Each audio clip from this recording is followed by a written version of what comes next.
There is something almost mythological about the story of how Pokémon came to be, and like all good myths, the details matter more than the broad strokes. Most people have heard a version of it. A man named Satoshi Tajiri loved catching bugs as a child. The Game Boy link cable gave him an idea. He made Pokémon, the end.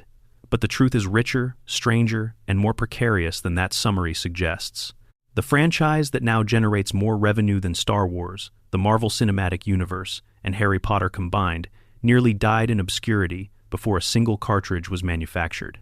And the people who built it, the small, exhausted, financially ruined team at Game Freak who refused to stop, could not possibly have known what they were creating. Satoshi Tajiri grew up in Machida, a suburb on the western edge of Tokyo, in the 1970s.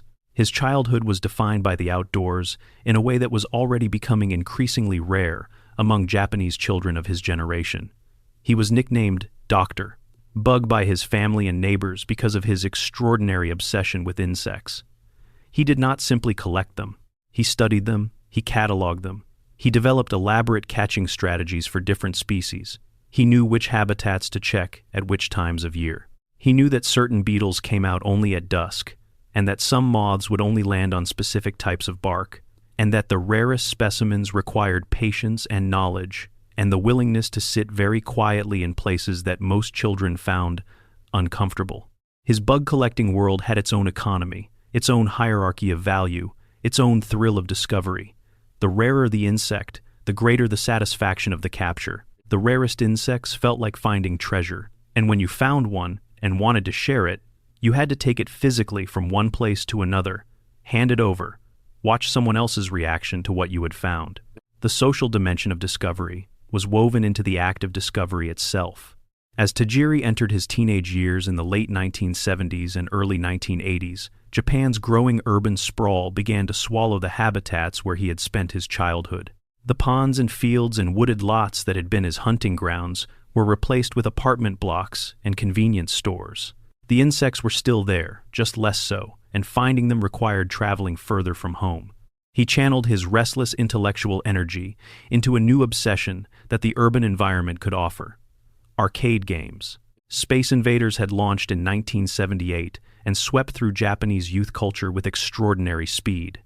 Tajiri played obsessively. He became extraordinarily good at the game, and he developed the analytical framework for understanding games that he had previously applied to insects.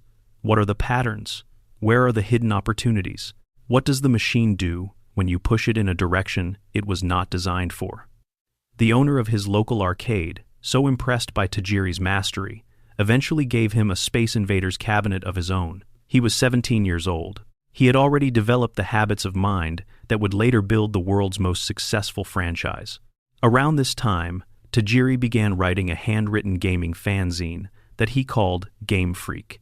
He stapled the pages together himself. He wrote reviews and strategy guides and tips for games like Donkey Kong and Pac-Man, the kinds of detailed, practical information that no official publication was providing to Japanese arcade fans at the time. The magazine grew through word of mouth. He recruited contributors. He recruited illustrators. One of those illustrators, a young art student named Ken Sugimori, who discovered the fanzine in a doujinshi shop, a small store that sold self-published works in Japan, was so impressed by the quality of the coverage that he contacted Tajiri and became a regular contributor. They had both been, in their different ways, building toward each other through the same passion for games and the same drive to engage with them analytically rather than passively. Sugimori would bring the visual imagination that Tajiri lacked. Tajiri would bring the game design instincts that Sugimori had never tried to formalize. Together, they would make something that neither of them could have made alone. In 1989, they incorporated Game Freak as a formal video game development company, along with a third essential collaborator, Junichi Masuda, who was responsible for music and audio programming. The fanzine became the company. The company took the name of the magazine. And Tajiri had been developing the concept for what would become Pokémon for years before this point. He had been watching the Game Boy's link cable since the hardware launched in 1989. He watched children connect their Game Boys together in coffee shops and train cars, trading data, playing together across that thin physical tether, and he thought about what it would mean to use that cable to transfer something living, something that had been caught and raised and that you cared about. The idea had the same structure as his childhood bug collecting, finding something rare, the specific pleasure of the hunt, the social dimension of showing someone else what you had found, trading, building a collection together. He pitched the concept to Nintendo in 1990, calling it Capsule Monsters. Nintendo did not fully understand what they were being shown. The executives who heard the pitch could not easily categorize the concept. A game where you caught creatures by walking through grass and then traded them with friends through a cable? It did not fit any existing genre cleanly. But Shigeru Miyamoto, the creator of Mario and Zelda, was assigned to oversee the project and saw something in the concept worth developing. Nintendo provided initial development funding, and then the long nightmare began. Development of Pokémon Red and Green took 6 years. 6 full years of work by a small, financially fragile team, building something too ambitious for the hardware they had. The challenges were not just creative. The financial reality of Game Freak during those 6 years was devastating. The team ran out of development funding multiple times. Staff went months without pay. Tajiri himself had not drawn a salary in years by the midpoint of development. In 1994, the situation was severe enough that several team members left to find work elsewhere and sent part of their salaries back to keep Game Freak alive. Nintendo provided emergency supplemental funding at multiple critical junctures, keeping the project alive when it should, by any rational business calculation, have been canceled. The reason it survived, the most persuasive explanation for why Nintendo kept investing in a project that kept running over budget and over schedule and that many executives still did not fully understand, appears to have been a combination of Miyamoto's continued advocacy and the sheer conviction that Tajiri and his remaining team brought to every presentation. They believed in what they were making in a way that was difficult to dismiss. The concept of trading creatures between Game Boys through a cable was genuinely new. There was no comparable product. And Tajiri, who had been gestating this idea for a decade, could describe it with a specificity and emotional clarity that made it feel real, even when the actual game was still years from completion. When Pokémon Red and Green finally launched in Japan on the 27th of February, 1996, the reception was modest. The game sold steadily, word of mouth built slowly, and then children started talking about missing No, about strange things in their cartridges that could not be explained by the instruction manual, about secrets that seemed to violate the rules of what the game was supposed to be able to do. The playground became a network for trading information about these discoveries, comparing theories, arguing about what was real and what was someone lying to make themselves seem cool. The secrets became the marketing. Kids who had never played the game heard enough interesting things about what was hidden inside it that they had to play it themselves to find out. By 1997, when the anime launched and the trading card game arrived in Western markets, Pokémon had already built the kind of grassroots cultural momentum that most media products can only dream of. The anime poured gasoline on an already burning fire. The default names for the player and the rival in the original Japanese games were Satoshi and Shigeru, Tajiri's given name and Miyamoto's given name. This is widely known as a tribute, but the depth of the tribute is worth spending a moment on. In naming the rival character Shigeru, Tajiri was encoding the specific nature of his relationship with Miyamoto into the game's central dynamic. Shigeru Miyamoto was the person who had believed in Tajiri's vision when almost nobody with institutional power did. He was the person whose standards Tajiri was measuring himself against, whose approval validated the work, whose advocacy had kept the game alive when it should have been canceled. Naming the rival after this person was not sentimentality. It was a structural choice. The rival is always ahead of you. The rival has advantages you don't have. The rival makes you work harder. And, if you work hard enough, if you stay on the journey long enough, the game lets you beat the rival. Tajiri's tribute to Miyamoto is also a description of what Miyamoto meant to him. The person you compete against. The person who makes you better. The first Pokémon ever coded into the game's internal data was not Bulbasaur, who occupies the first slot in the Pokédex, and not Pikachu, who became the mascot, and not Mew, who became the most sought-after secret. It was Raiden. Raiden appears at code position 001 in the game's internal organization, before the Pokédex numbering system was established.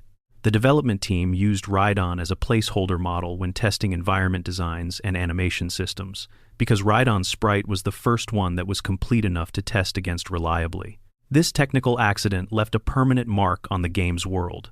If you look carefully at the interior design of gyms and the exterior decoration of the Pokémon League building in the original Kanto games, many of the statues and architectural decorative elements are shaped like Rhydon. The game's structural backbone left its silhouette in the world. Atsuko Nishida, a designer who worked alongside Ken Sugimori on the original 151, was responsible for Pikachu's design. This fact is underappreciated in the way that credit often fails to reach everyone who deserves it. The electric mouse that became the face of the most successful media franchise in history was drawn by a woman whose name most Pokémon fans have never heard. Nishida has discussed the design process in interviews, explaining that the round, soft shape was deliberate, chosen to make the Pokémon feel approachable and non-threatening, even though its typing involved electrical power. The circular cheek pouches were her addition, chosen because they read clearly at small sprite sizes and provided an immediately distinctive visual anchor that could be recognized even at the Game Boy screen's tiny resolution. Ken Sugimori has said in interviews that many of the designs from the original 151 that became most iconic emerged from a process that felt, at the time, more instinctive than deliberate. Working under constant time pressure, trying to fill a roster that kept changing in size as Tajiri added and removed concepts, many designs were created in short sessions, guided by feeling rather than extended analysis. Magikarp is a perfect example. A pathetically useless fish that evolves into a terrifying sea serpent. The contrast is so extreme that it reads in retrospect like a deliberate philosophical statement about unrealized potential, about the gap between what something appears to be and what it actually contains. But Sugimori has described the concept arriving in a fairly short design session, a response to the simple question of what the most disappointing encounter in the game could feel like before the most dramatic evolution. The philosophy was discovered through the design process. It was not decided in advance. Junichi Masuda composed all of the original game's music essentially alone, working on hardware that could produce exactly 4 simultaneous audio channels, 2 pulse wave generators, 1 wave channel, 1 noise channel, every piece of music in red and green, from the overworld themes to the battle fanfares to the city themes to the haunting, strange melody of Lavender Town, was built from combinations of those 4 limited streams. Masuda has described the process in interviews as a kind of puzzle solving, figuring out how to create the emotional effect of a full musical composition from constraints that seem to prohibit it. The results are melodies that tens of millions of people can hum from memory 30 years after they were first heard, built on 4 bleeping channels on hardware with less processing power than a modern smoke detector. The Route 1 theme that still sounds like the beginning of something. The Pallet Town theme that feels like home, even if you grew up nowhere near it. One Man.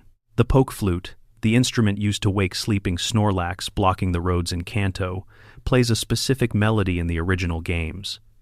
That melody is not arbitrary. Masuda composed it to match the structure and emotional register of traditional Japanese lullabies, the gentle, cyclically resolved melodies that parents have sung to children for generations. The choice was deliberate. He wanted the poke flute to feel soothing rather than harsh, to communicate a coaxing gentleness rather than a jarring disturbance. The Snorlax is not being startled awake. It is being softly, patiently called back from the depths of its sleep by something familiar, something that has the shape of comfort. This detail lives in the game invisibly, unless you already know the tradition it is drawing on. It shapes the emotional tone of those encounters in a way that most players absorb without being able to name it. The original intended mascot for the franchise was not Pikachu, it was Clefairy. The original manga adaptation of the Pokémon concept, Pokémon Pocket Monsters by Kosaku Anakubo, featured Clefairy as the protagonist's companion, and Clefairy in that adaptation was temperamental, sarcastic, and wildly comedic, a character with as much personality as any human in the story. When planning for the anime began, Clefairy was the expected choice for the main companion Pokémon. Focus group testing changed that. Pikachu's design tested well across genders simultaneously. Clefairy's design was overwhelmingly preferred by girls, which would have skewed the merchandise appeal toward a narrower demographic. Pikachu's electric powers also offered something Clefairy's normal typing could not: visually exciting battle sequences. Lightning is dramatic, and Pikachu's yellow color was more visible on a toy store shelf than Clefairy's pink. One focus group session changed the identity of the most successful franchise in entertainment history. The English name Ash Ketchum contains a hidden layer of design that the localization team apparently decided to leave unremarked. Ketchum, as in catch them all. The central directive of the franchise, the instruction that has defined its marketing for 3 decades, is embedded in the protagonist's surname. Millions of children spent years saying a name that contained the franchise's entire purpose, without ever consciously registering what they were saying. That is, if anything, a more elegant piece of hidden design than most of the things we will discuss tonight. Before we keep going, drop a comment right now and tell me where in the world you are watching from and what time it is there. I love imagining all of you spread across different time zones, different countries, different moments in your day, all sitting quietly with this together. And if you have not subscribed yet, please hit that button now because we have a long journey still ahead and you will not want to miss any of it. Section 2. The beta timeline Pokemon that never were, and the code that remembers them. In May 2018, something happened that sent waves through the Pokemon fan community in a way that very few events in the franchise's history had managed. A playable demo cartridge of Pokemon Gold and Silver, prepared for the Space World trade show in November of 1997, more than a year before the games officially released, surfaced and became available for data mining. The people at the Cutting Room Floor, a website dedicated to documenting unused content in video games, tore it apart. What they found inside was a window into a completely different timeline of the franchise, one where Pokemon looked wildly different, where the roster was almost unrecognizable in places, where creative decisions that were never made in our timeline spilled out into the light for the first time. The Space World 1997 demo contained a roster of Pokemon that bore only partial resemblance to the final Johto lineup. Many of the Pokemon we know from the finished games were present in recognizably early forms, but many were not. The fire starter that would become Cyndaquil existed in the demo as a completely different creature, rounder, and with a facial structure that bore only passing resemblance to the Cyndaquil we know. Data mining teams analyzing the demo labeled this early design Honoguma, a compound of the Japanese words for flame and bear, and the name fits the design. It was a fire bear cub with a face that suggested aggression rather than timidity. The water starter in the demo was a design that researchers noted bore striking similarities to the eventual Poplio line introduced in Sun and Moon almost 20 years later. If this observation is accurate, it means that a design rejected at some point during Generation 2's development eventually resurfaced in substantially modified form for Generation 7. Old ideas do not die. They wait. The demo contained a baby Meowth, a pre-evolution for the already beloved Kanto cat, rendered in the demo with an almost cartoonishly small and round design. There were designs for what appear to be pre-evolutions of Growlithe and Vulpix, 2 fire-type Pokemon from Kanto that have still never received pre-evolutions in any official mainline game, despite being among the candidates that fans have requested most consistently for decades. There was something that appeared to be a scrapped evolution of Farfetch'd, a Pokemon whose design always suggested further development, but which waited until 2019 and Sword and Shield's Sirfetch'd to receive it. The evolution concept for Farfetch'd existed in some form in 1997.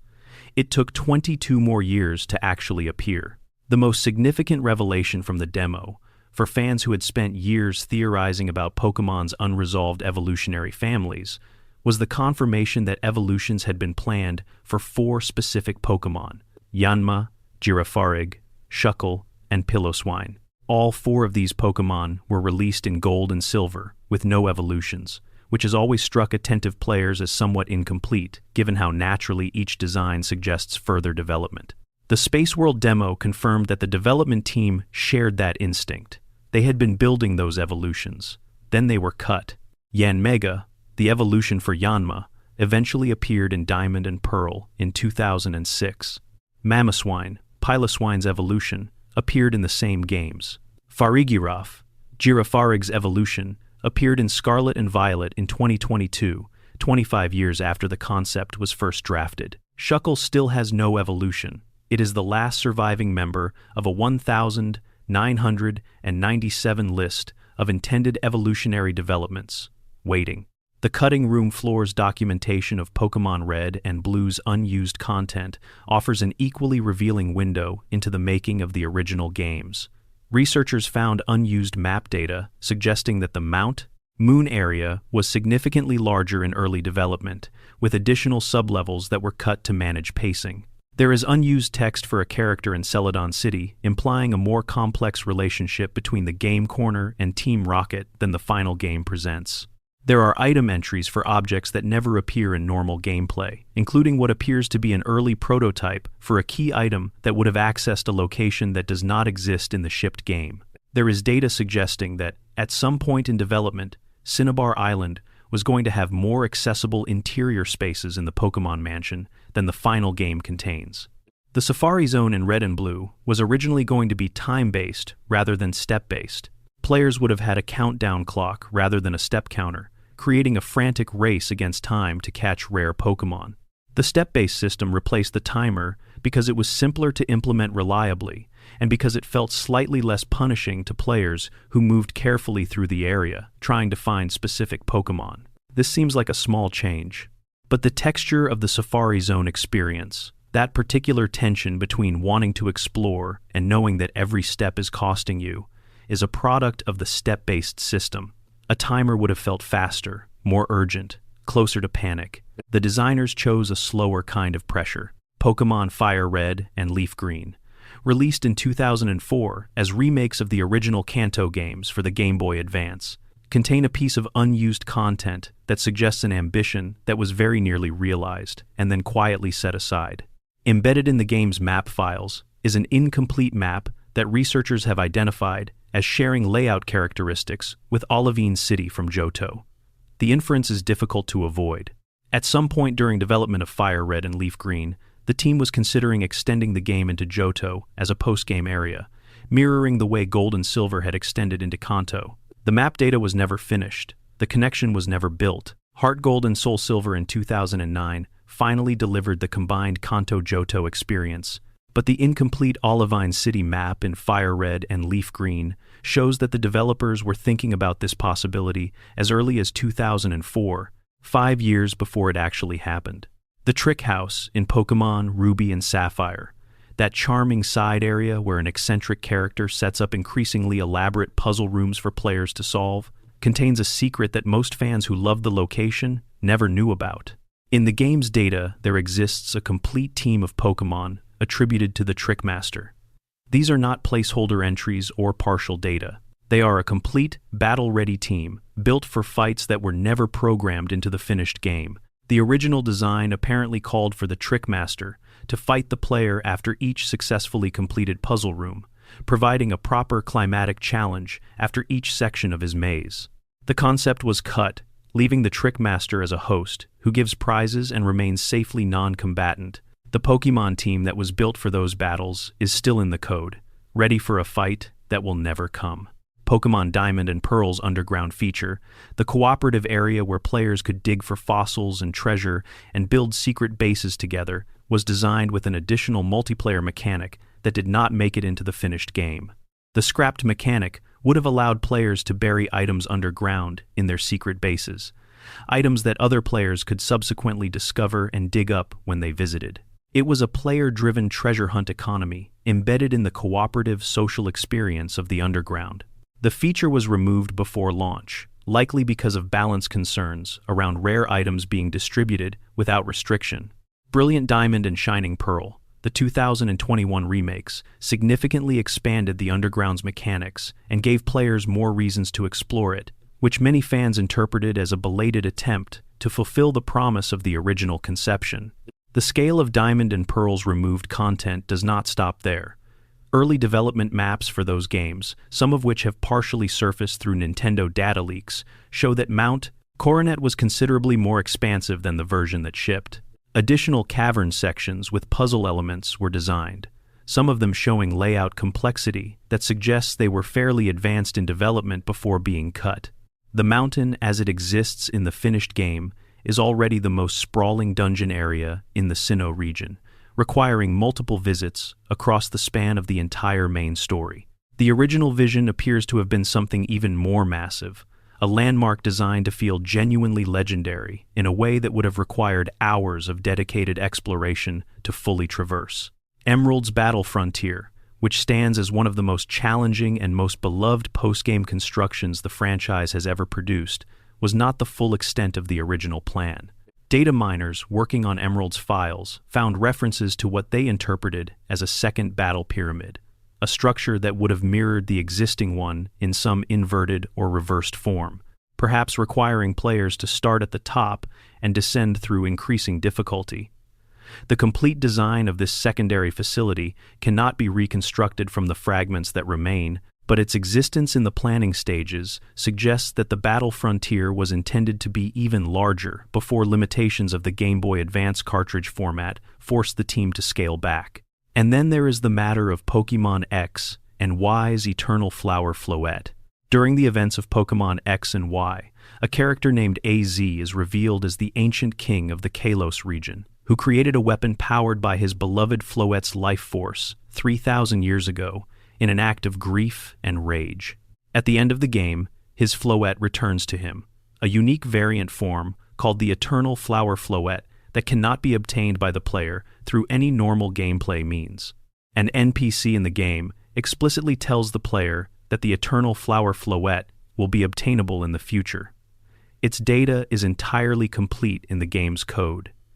Its unique sprite exists. Its distinct base stats are defined. Its specific move pool is present. Everything that would be needed for a distribution is already there, finished, ready. The distribution event was never held. The Pokémon was never officially released anywhere in the world. As of now, more than 11 years have passed since Pokémon X and Y released. The Eternal Flower Floette remains one of the most complete pieces of permanently withheld content the franchise has ever produced, a finished Pokémon that no player has ever officially received. Pokémon Snap, the Nintendo 64 photography game released in 1999, contains cut content that was finally, partially, realized more than 2 decades later.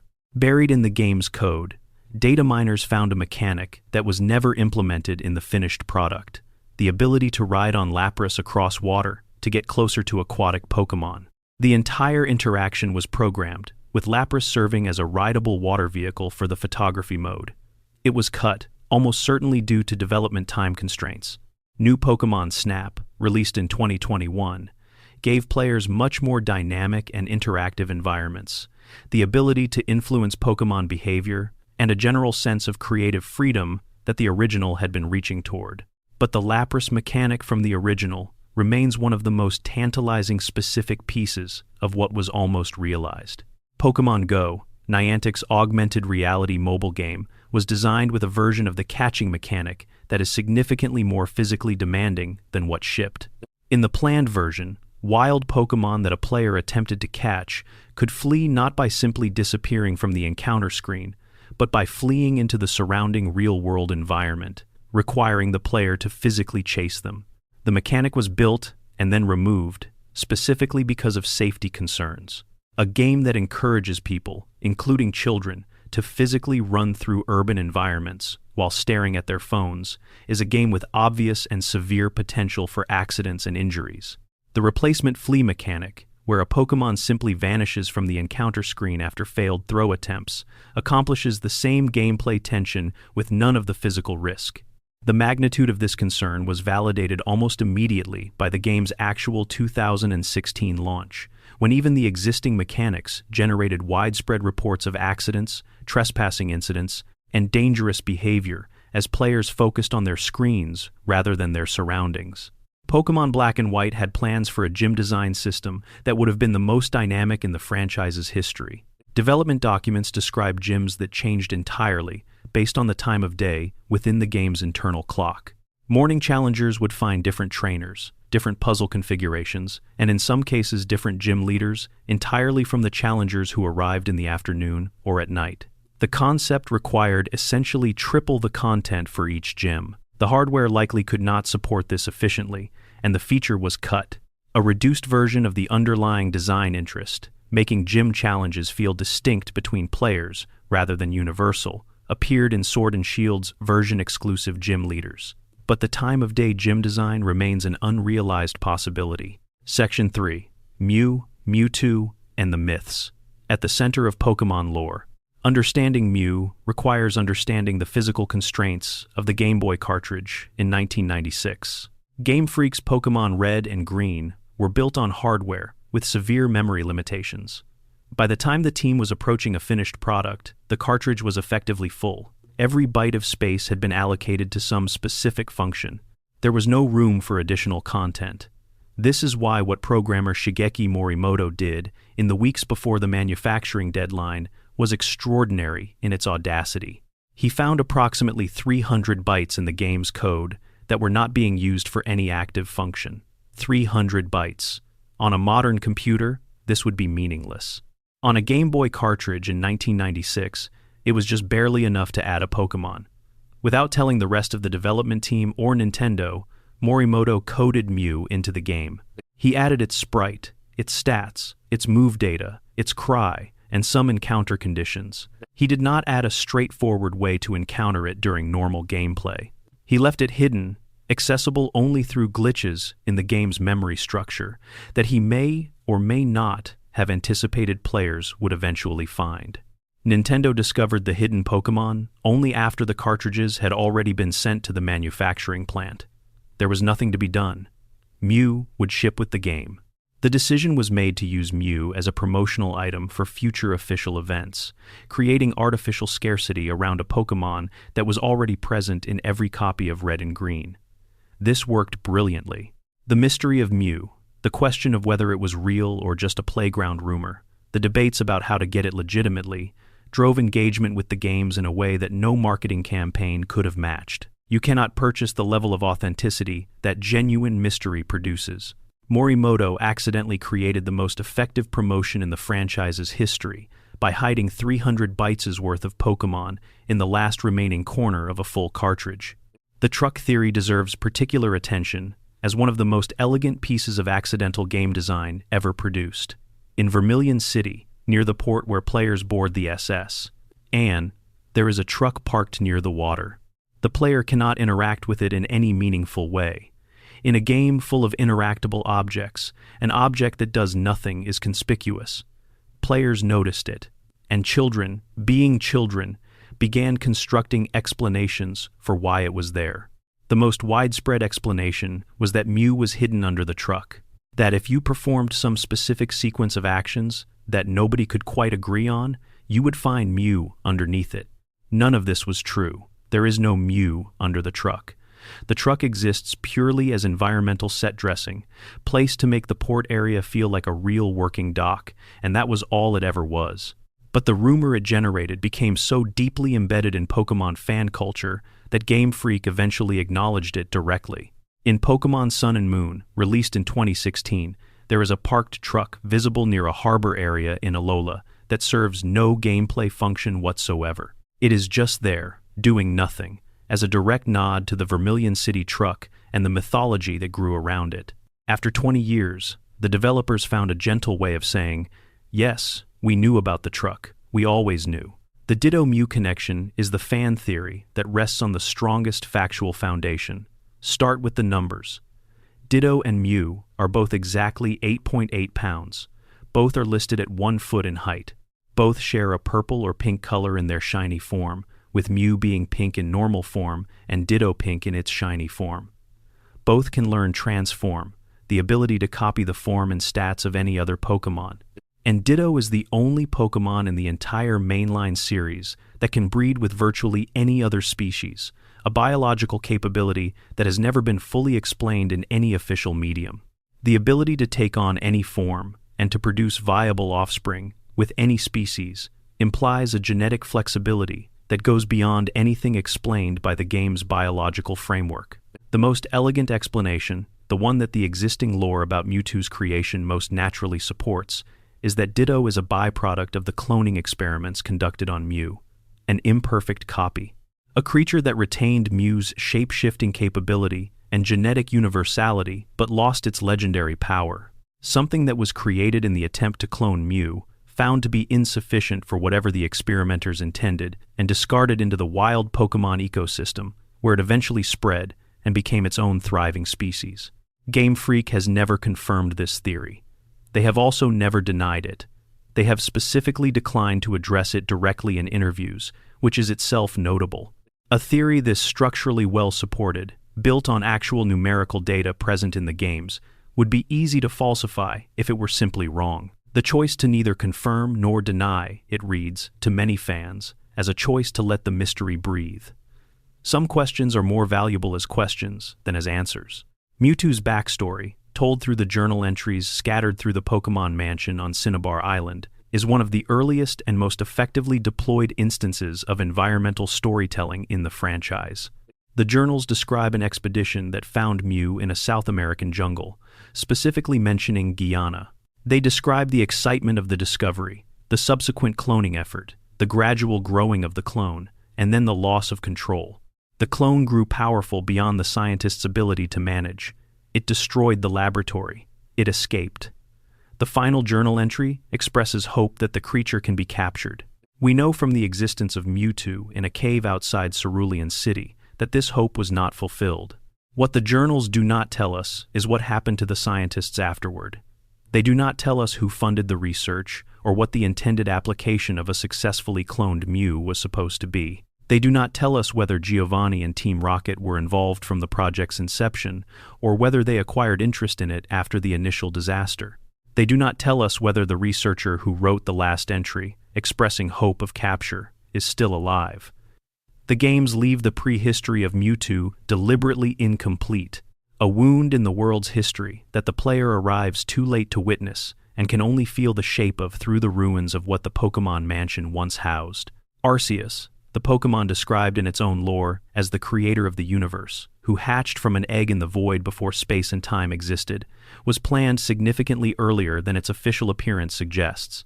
In Pokémon Diamond and Pearl's audio files, an unused battle cry for Arceus exists from the game's launch. Arceus was not officially distributed until later event distributions, yet its cry was already present in the data from day one. This confirms that Arceus was fully designed and coded well before it was ever officially revealed to the public, and that the mystery and exclusivity surrounding it were deliberately constructed around a Pokémon that was already complete and waiting. The unknown, those ancient alphabet-shaped Pokémon found in ruins throughout the Johto region, have a backstory that the games have been teasing for decades without resolving. Their Pokédex entries across different games speak of them as beings tied to the ruins where they are found, as though they predate human writing systems and may have inspired them rather than being modeled on them. The implication is that human alphabets are copies of the Unown, that letters derive from these ancient creatures rather than the reverse. Development notes that have partially surfaced suggest that the Unown were originally intended to have a much more explicit narrative connection to Arceus, that they were conceived as fragments of a divine language, the actual symbolic vocabulary that a god entity used to construct reality. This concept was significantly dialed back in the final games. Pokémon Legends, Arceus, released in 2022, explored the divine language concept more directly, but even that game left the cosmology open-ended. Section 4. The Pokédex's Dark Book, what the entries actually say. Let us talk about what the Pokédex actually says when you read it carefully. Not as a game mechanic, not as a list of type weaknesses and stat ranges, but as a document. It reads like field notes written by researchers who are sometimes observing wonderful things and sometimes observing terrible ones, and making no particular distinction between them in terms of how calmly they are presented. And in among the height measurements and habitat descriptions, the Pokédex occasionally says something that stops you completely if you read it closely enough. Yamask's entry in Pokémon Black is as direct and unambiguous a statement as any Pokédex entry has ever made. Each of them carries a mask that used to be its own face when it was human. Sometimes they look at it and cry. This cannot be metaphor. This is not fanciful coloring or dramatic exaggeration for effect. The Pokédex is stating plainly that Yamask was a person, a human being who died and was transformed into a ghost-type Pokémon through the process of dying, and who now carries the physical remnant of having been human in the form of a carved mask that represents their former face. The mask is not decorative. The tears are not symbolic. This is a creature in ongoing, active mourning, not for someone else, but for the self. It was before death changed it into something it did not choose to become. And it is a Pokémon that children carry in Pokéballs and use in competitive battles. Yamask's evolution, Cofagrigus, extends this lore in its own direction. The coffin Pokémon engulfs people who come near it and drags them inside its golden body, potentially transforming them into Yamask. So the cycle closes. People become Yamask. Yamask grieve for their human lives. Cofagrigus transforms new people into Yamask, who will grieve for their human lives. The Pokédex has been running a horror story in a quiet corner of the franchise for over a decade, and most players absorbed it as simply another ghost type's spooky flavor text. Gengar's relationship to human death is the franchise's most consistently developed dark thread across multiple generations. In the Sun games, one entry states explicitly that Gengar pursues and takes the lives of people with the apparent desire to create a traveling companion. It adds that Gengar may once have been human itself. Combine this with earlier entries describing Gengar as hiding in the shadows of people and gradually stealing body heat and life force, with the folk belief referenced in several games that humans who die lost and cold in the mountains may become Gengar, and the picture becomes coherent and dark. One of the franchise's most beloved and widely merchandised Pokémon is systematically described across 20 years of Pokédex entries as a creature that was once human, that kills humans, and that is motivated by loneliness. Drifloon looks like a friendly balloon ghost with tiny hands and a cheerful expression. Its Pokédex entries across multiple games develop something that starts whimsical and becomes something else entirely if you read them in sequence. Diamond and Pearl say it grabs the hands of small children and tries to carry them off. Sun specifies that it was formed from the spirits of people and Pokémon who passed on. Moon adds that it dislikes heavy children because they are too difficult to lift. The specification of weight implies that Drifloon regularly attempts to abduct children and has developed a preference based on the ease of the task. This is presented in the Pokédex's characteristic, matter-of-fact tone, as though child abduction is simply a known behavioral trait that a responsible trainer should be aware of, like noting that a water type prefers rainy weather. Hypno's Fire Red Pokédex entry reads that a child went missing after coming across a hypnotizing Hypno. Not possibly went missing, not might have gone missing, went missing. A specific child encountered Hypno, was hypnotized by the pendulum, and was never seen again. Hypno appears in multiple anime episodes as a helpful or at worst, ambiguous Pokémon. The Pokédex describes it as having a documented history of child disappearance. These are both true within the fiction. Somehow, the games do not reconcile them. They sit side by side in the same world. Gorbis, introduced in Ruby and Sapphire as one of the more visually elegant water types, has a Pokédex entry that describes it inserting its thin, elongated mouth into prey and drinking their bodily fluids until the prey shrivels up like a deflated toy. The Ruby entry then notes that the water around Gorbis becomes a beautiful pink color during this process.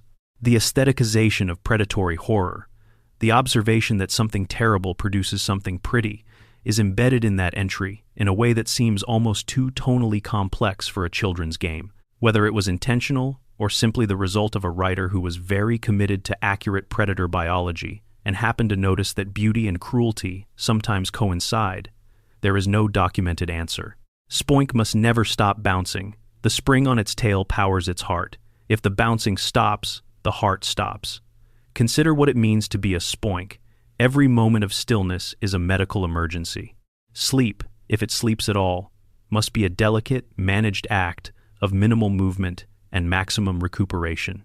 It can never be fully still, not for a moment, for the entirety of its life. The game presents this with a cheerful, bouncing sprite and a round, friendly design.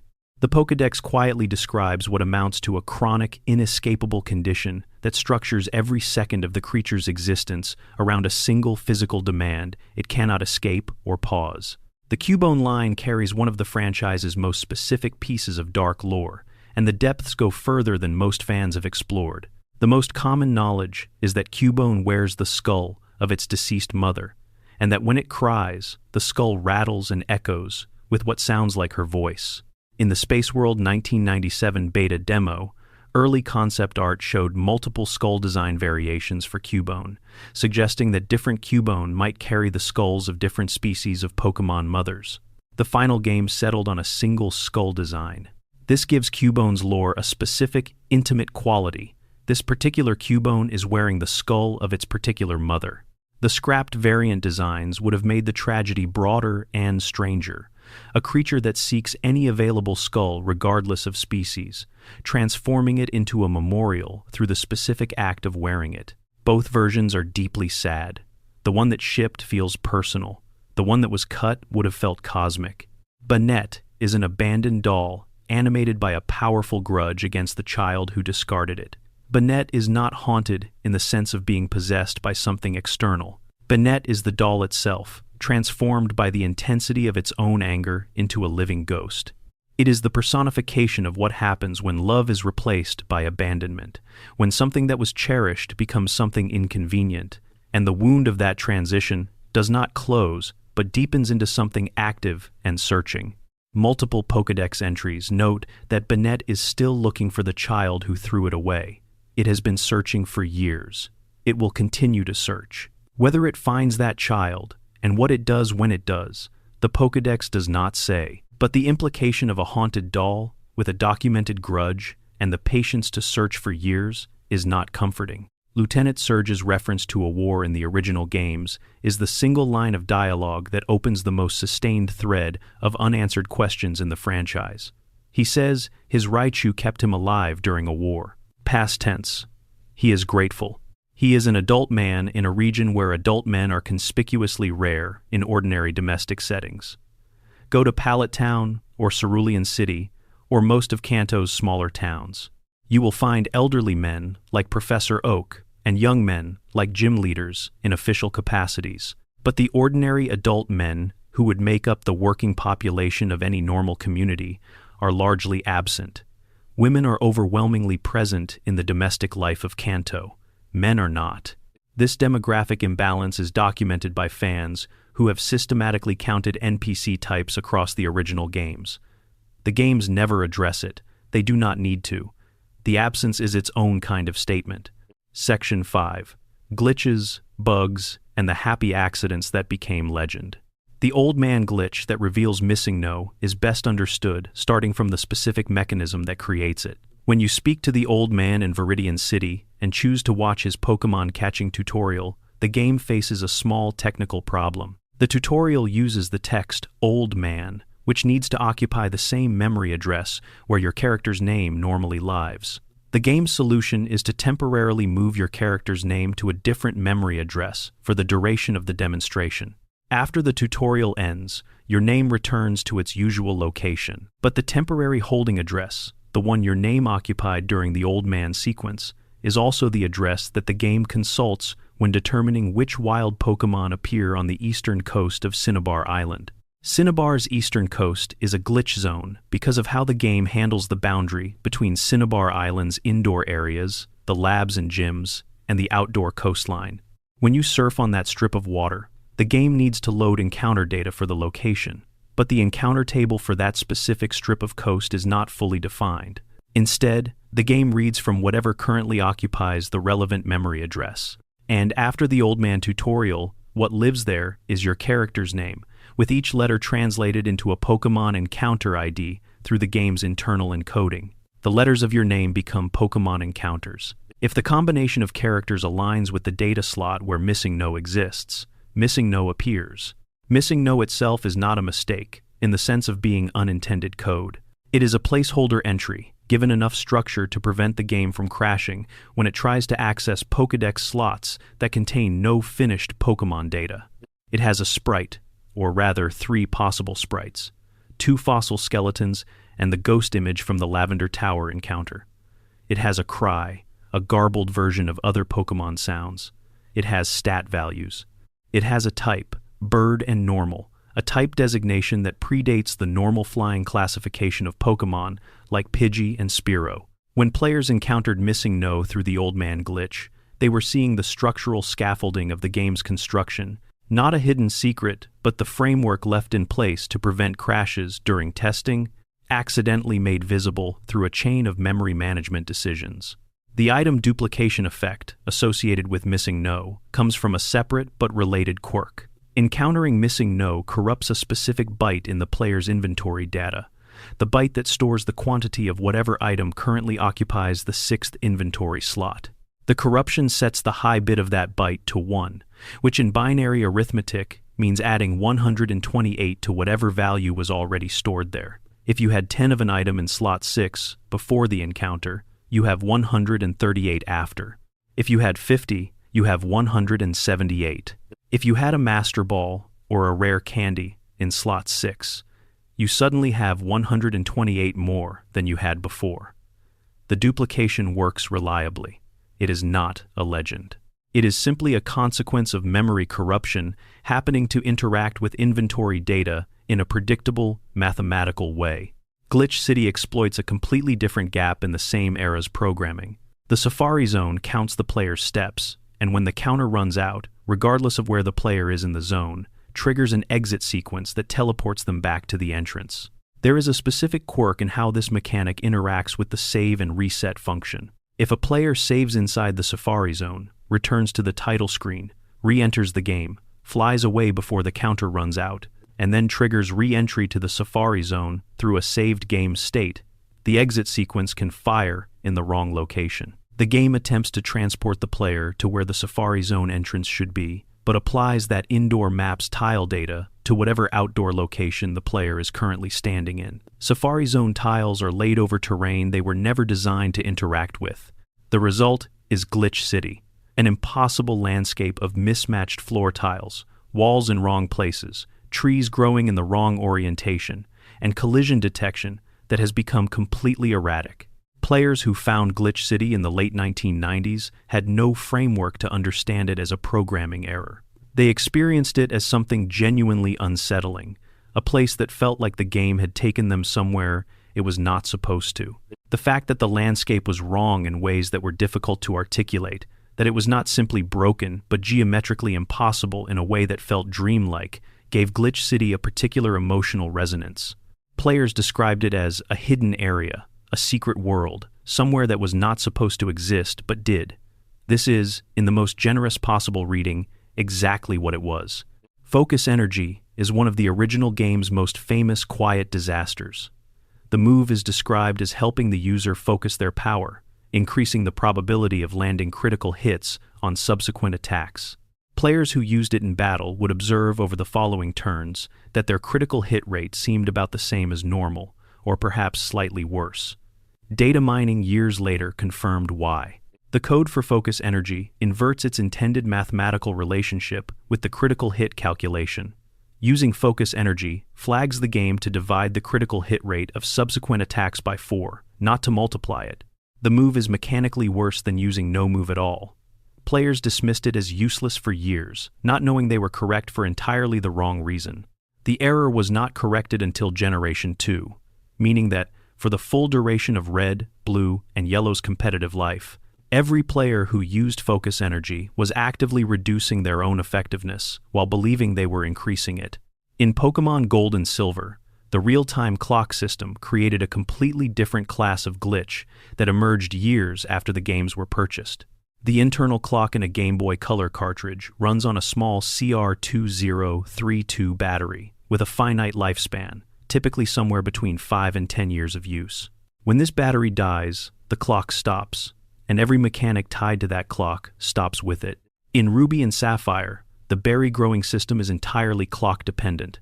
When the battery dies, the berry patches stop producing growth and remain empty forever. Players who bought these games new in the early 2000s and returned to them in the 2010s found a Hoenn region where berries had simply ceased to exist, where the growing patches were permanently fallow, where where an entire horticultural dimension of the game had gone silent. The loss felt specific and strange in a way that a simple crash or data corruption would not, because the rest of the game was completely intact. Only the time-dependent systems had gone quiet. Pokémon Yellow introduced the mechanic of Pikachu, following the player in the overworld and responding emotionally to player interactions. This was the first time the franchise had implemented a Pokémon companion with a visible emotional state, and because it was entirely new, it had not been tested against every possible combination of game state and NPC interaction. A bug discovered through extensive post-release analysis reveals that Pikachu's friendship value can reset to 0 under specific conditions involving a particular sequence of NPC interactions in a particular order.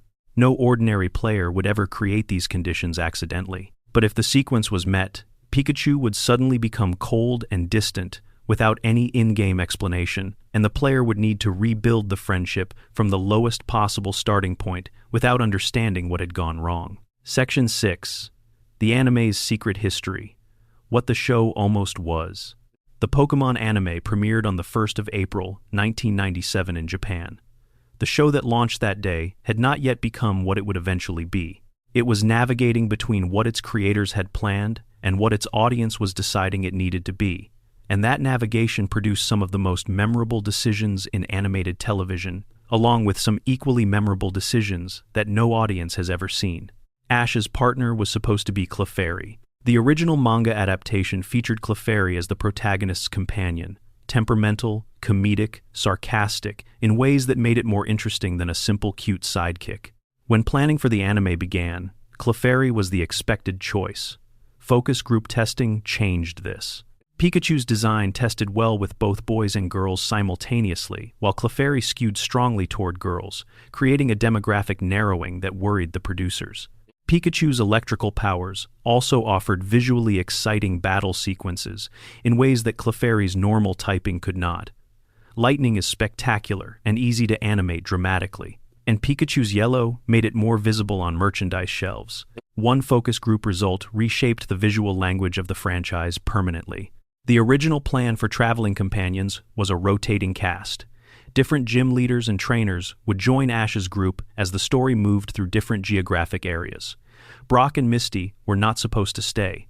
Both became too popular to replace, their chemistry with the cast too well established to break, and the rotation concept was quietly abandoned. The same impulse that had planned for companion rotation led to the initial plan to cycle through antagonist teams. Similarly, Team Rocket, Jessie and James and Meowth specifically, were designed as the regional antagonists of Kanto, who would be left behind when the story moved on.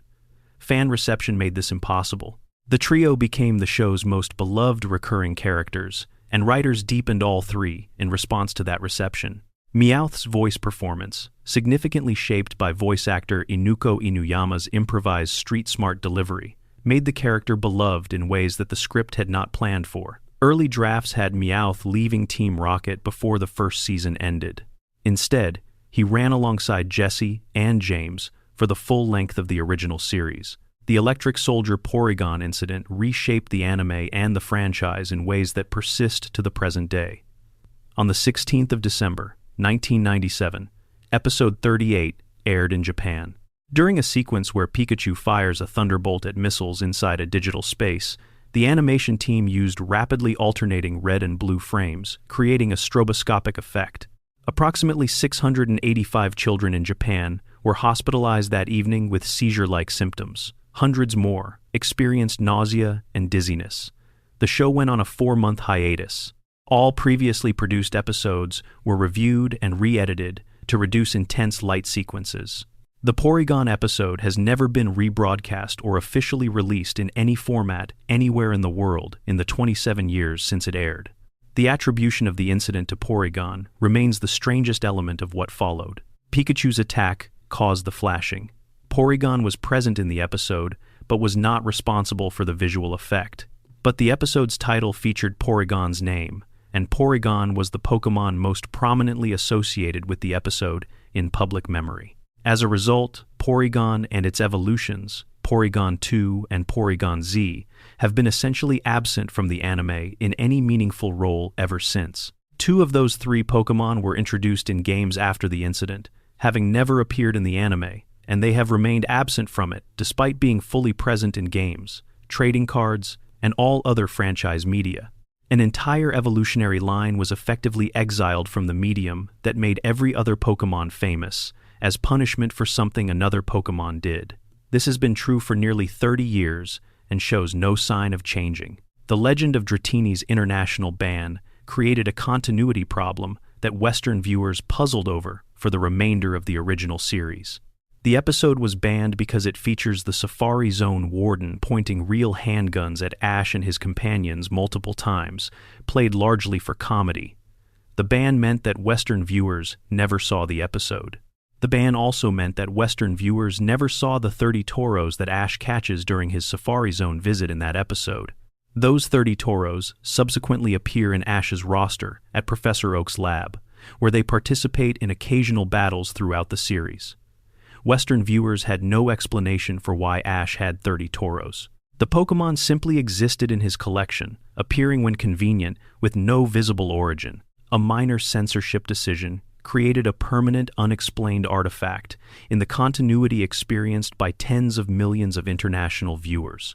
Ash's intended fate at the Indigo League was a win. Scripts were written in which he won the tournament and became champion.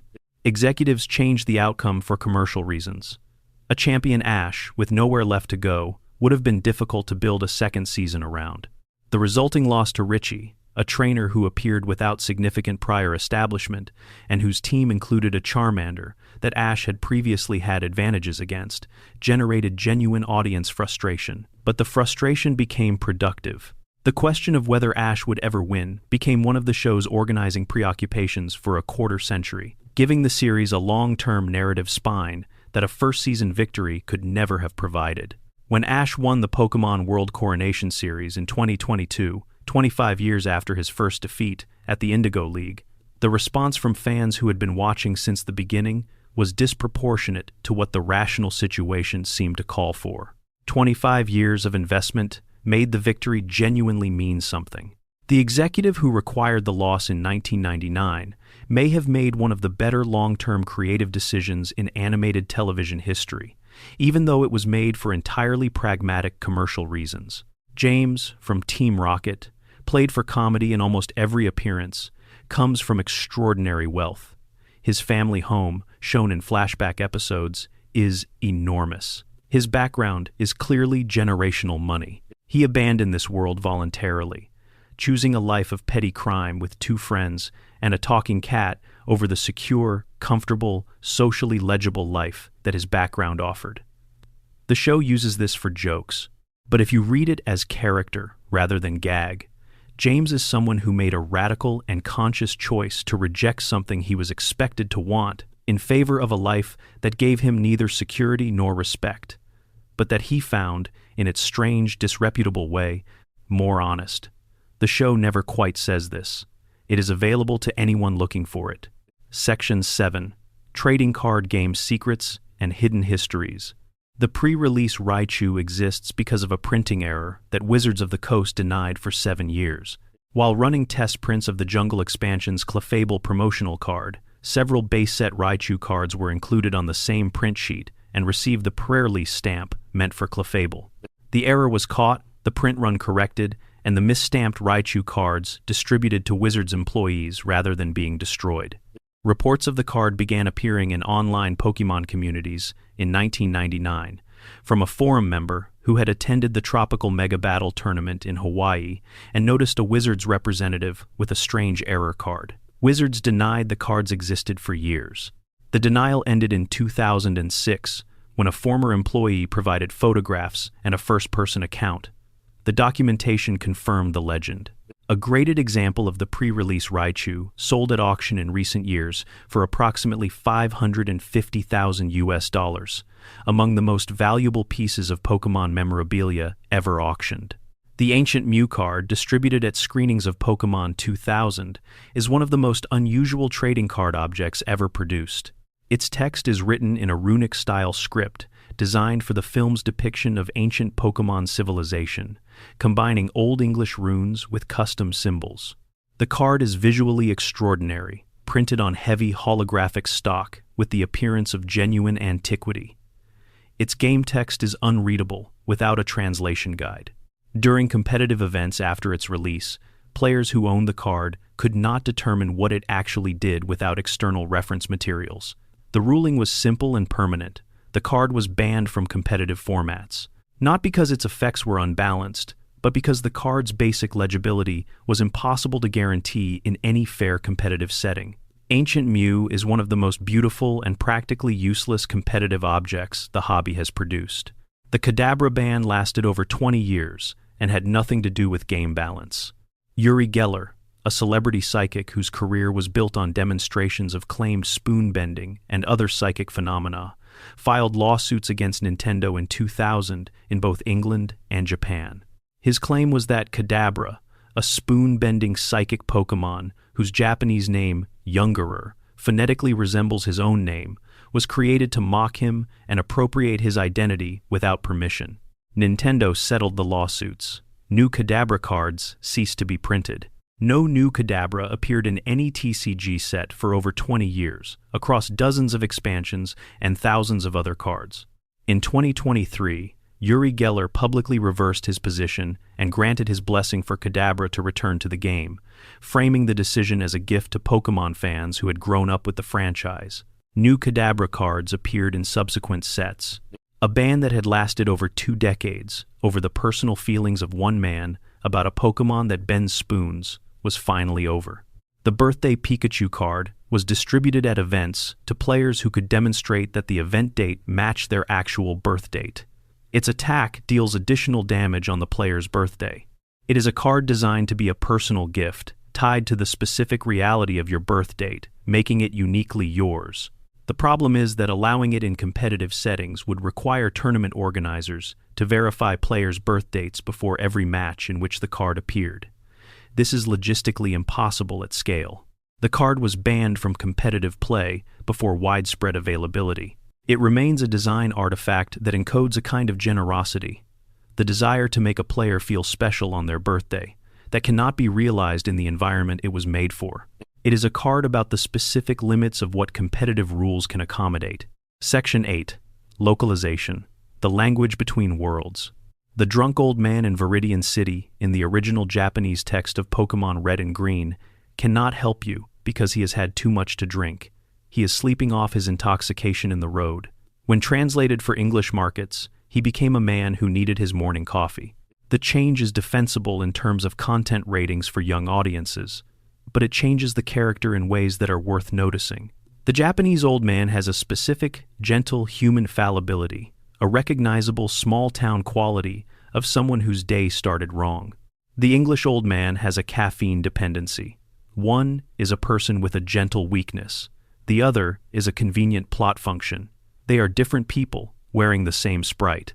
The onigiri localization in the anime is one of the most discussed examples of cultural adaptation in children's television history. Triangular rice balls wrapped in seaweed appear throughout the early episodes as common snack food. 4 kids renamed and redescribed them as jelly donuts and sandwiches in the dialogue, while leaving the animation unchanged. Characters in the American dub held clearly triangular, rice ball-shaped food and called it jelly donuts. The reasoning apparently was that American children of the late 1990s would be confused by unfamiliar food.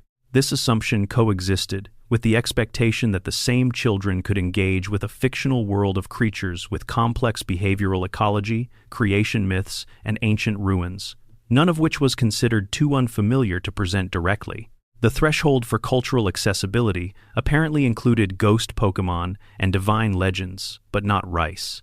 In Japanese, Hitmonchan and Hitmonchan are named Sawamura and Ebiwara, tributes to Japanese martial artists Tadashi Sawamura and boxer Hiroyuki Ebihara.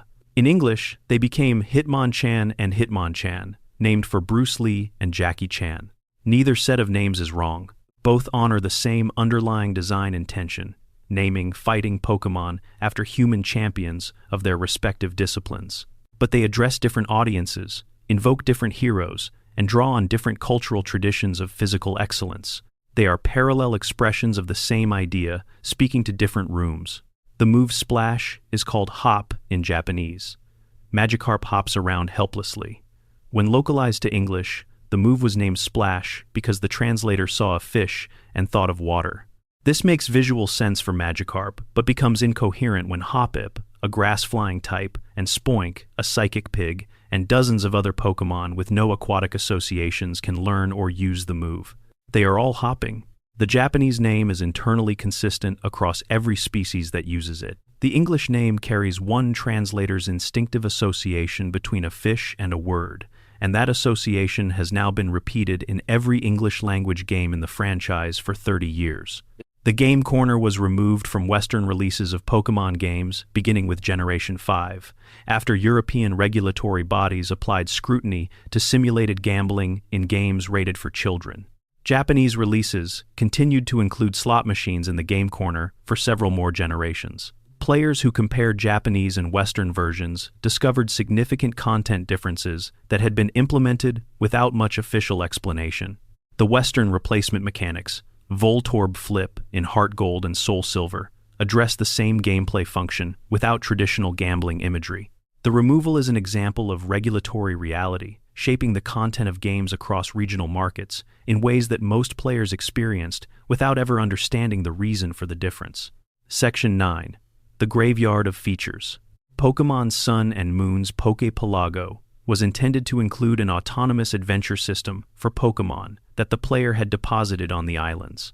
Short text-based narratives would have described Pokémon going on their own small journeys, discovering things, having minor encounters, living small stories that the player had no control over. Your Vulpix would go out and come back with a story. Your Abra would encounter something strange. The mechanic was cut, probably due to time constraints, and its traces exist in the game's code as evidence of something genuinely unusual that nearly existed. No subsequent game has attempted anything similar. It would have been one of the first times in the mainline series that your Pokémon had experiences and stories independent of your direct involvement. Pokémon Colosseum for the GameCube originally allowed players to capture ordinary wild Pokémon in addition to the shadow Pokémon that form the game's central mechanic. The code for wild Pokémon encounters was built and tested. It was removed because the developers decided that having standard capture available undermined the shadow Pokémon rescue mechanic, the game's most distinctive and morally interesting feature. If you could catch any Pokémon anywhere, the specific meaning of saving corrupted shadow Pokémon from Team Cypher was diminished. Removing standard capture was a choice that sharpened the game's moral identity, even at the cost of variety. The Pokémon anime almost gave Ash a permanent rival in Gary as a co-protagonist for the Hoenn arc. Early production notes describe Gary traveling alongside Ash after the Indigo League loss, the rivalry evolving into partnership. The concept was dropped. Gary transitioned into his eventual role as a researcher. The path he ended up on is satisfying in its own way, giving him one of the more grounded and mature character arcs in the franchise. But the original plan would have been structurally unusual for the series, two leads with a history together moving through a new region side by side. Pokémon Black and White's underground city system was going to be more elaborate than what shipped. Early documents describe a subway network that connected the Unova cities in real time, allowing players to travel between urban centers and potentially encounter other trainers during transit. The Nintendo DS hardware could not handle the constant data loading that real-time transit through multiple city environments would require. The Battle Subway, a simplified version that appeared in the final game, addressed the underlying interest in urban-feeling competitive facilities without the real-time transit element. Pokémon Mystery Dungeon, the spin-off series that puts players in the role of a human transformed into a Pokémon, contained darker storylines in early scripts than what shipped. Drafted content included Pokémon dying permanently if the player failed certain missions, consequences with genuine weight that were softened before release. The remnants of those ideas are still visible in how the shipped stories handle themes of sacrifice and belonging. The series is remembered for emotionally heavy storytelling in ways that seem disproportionate to a children's spin-off game. The cut material would have been heavier still. Section 10. Theories that touch something true. The Gengar and Clefable Shadow theory rests on a visual observation that is specific enough to be difficult to dismiss as coincidence. Gengar's silhouette, when photographed against a white background in official art, closely matches the outline of a Clefable. Both are round bipedal creatures with pointed ears, rounded middles, and similar limb proportions. Clefable is a normal type associated with moonlight and mystery. Gengar is a ghost type associated with shadows and cold. The theory that they are intended as reflections of each other, the same fundamental shape in different registers of light and dark, is supported by visual evidence specific enough that it seems designed rather than accidental. Game Freak has never confirmed or denied it. The Cubone Kangaskhan connection received physical support from the Space World demo. The demo contained a sprite for a large Marowak-like creature carrying a small Cubone-like creature as a child, a visual that strongly implies the intended reveal that Cubone was a baby Kangaskhan who had lost its Kangaskhan mother, wearing its mother's skull. This would explain why the baby visible in Kangaskhan's pouch resembles Cubone, explain the specific maternal grief at the center of Cubone's lore, and explain certain visual similarities between Marowak and adult Kangaskhan. The official games have never confirmed this. The beta sprite exists. The Kanto War theory is built on a demographic observation and a single line of NPC dialogue. Lieutenant Surge says his Raichu kept him alive during a war, past tense. Adult men of working age are largely absent from Kanto's domestic population. The towns are filled with women, elderly people, and children. The gym leaders and other official figures are present in their roles, but the ordinary men who would populate any normal community are largely gone. The combination of one explicit wartime reference and the demographic reality of the region supports the reading that Kanto is recovering from a conflict that was significant enough to affect its population years later. Section 11. The Hidden Systems Mechanics. Most players lived inside without knowing. Individual values have been shaping Pokémon statistics since the original games under the name DVs, or diversification values, working identically to the IV system the competitive community knows today. Every Pokémon generated in the game, whether through a wild encounter, a scripted gift, or an egg, was assigned a set of hidden numbers, affecting how high its stats could grow. These numbers were never displayed to the player. Two identical Pikachu at the same level, in the same location, could have meaningfully different speed statistics, because one was generated with high-speed IVs and the other was not. The games never explained this. Players who noticed their Pokémon seem stronger or weaker than friends identically named Pokémon had no framework to understand why. Game Freak's stated reason for keeping IVs hidden, articulated by director Shigeru Omori, is a desire to preserve the sense of Pokémon as real living creatures with individual differences, not statistical constructs. Showing the numbers would reduce Pokémon to spreadsheets. The hidden system preserves the illusion of personality. The competitive community's discovery of the system through data mining and mathematical analysis built an entire parallel layer of engagement on top of it. 1. The developers eventually accommodated through judge functions and hypertraining, without ever fully abandoning the philosophical position that the numbers should not be freely visible. Effort values are the accumulation system for battle experience. Every time your Pokémon defeats an opposing Pokémon, it gains invisible points in specific stats determined by the species of the defeated Pokémon. Zubat contributes speed points. Geodude contributes defense points. Machop contributes attack points. A Pokémon that spends its leveling process fighting exclusively speed-contributing opponents will have meaningfully higher speed at its maximum level than an identical Pokémon trained randomly. The system is completely invisible in most games. Players participate in it every time they battle without knowing they are doing so.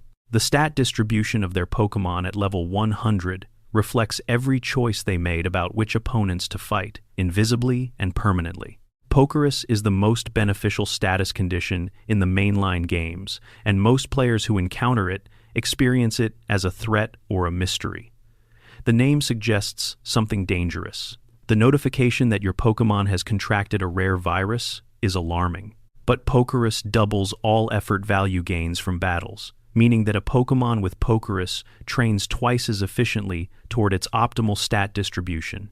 The condition spreads between adjacent party Pokémon before eventually curing itself, leaving the cured Pokémon permanently enhanced.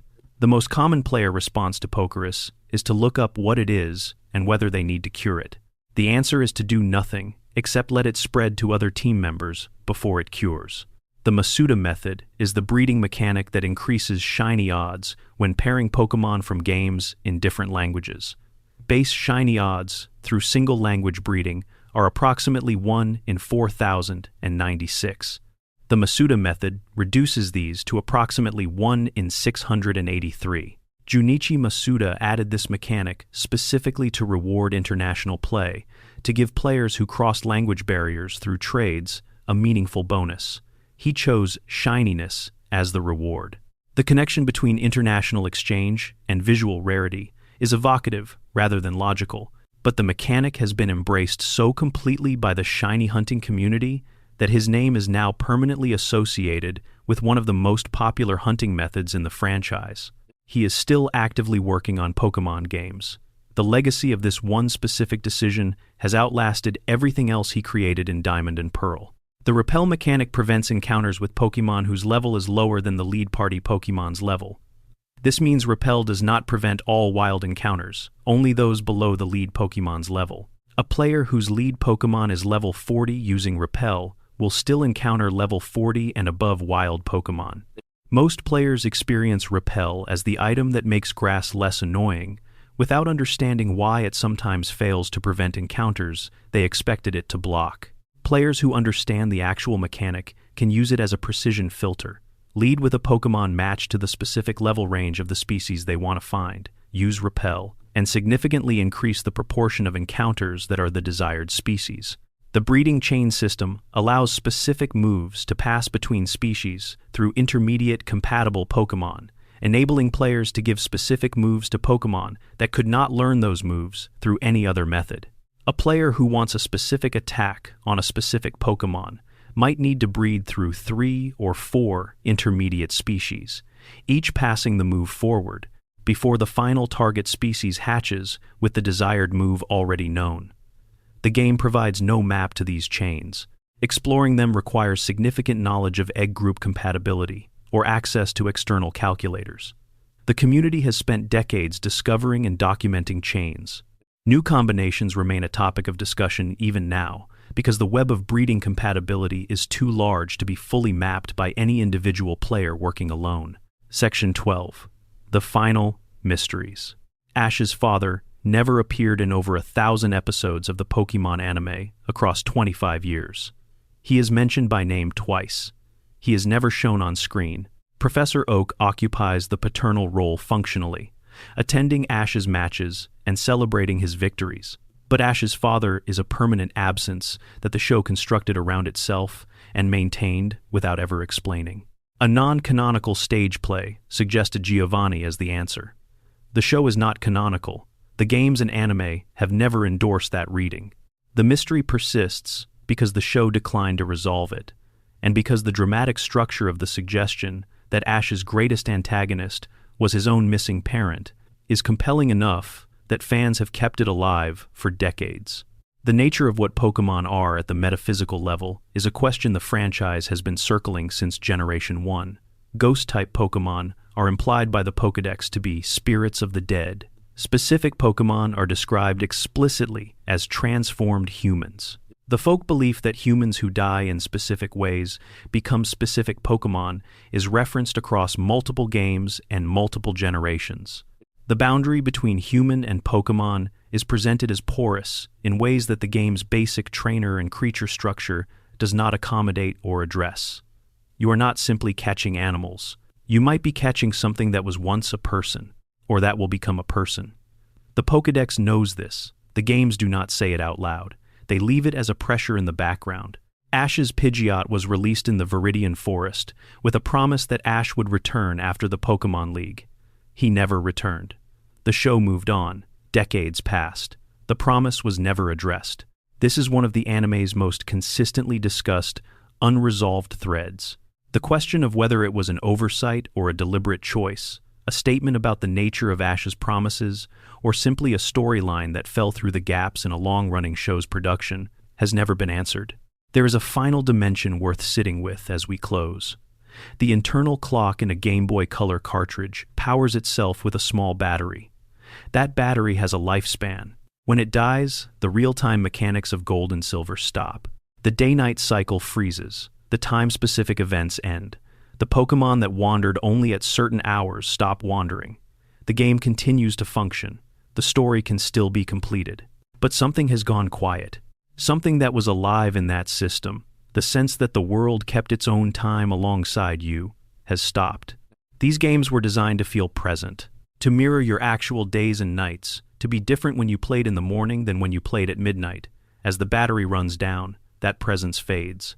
The Pokémon in the game do not know time has stopped. The world looks the same, but it has become a little more still, a little less there, the way a room changes when something living has left it.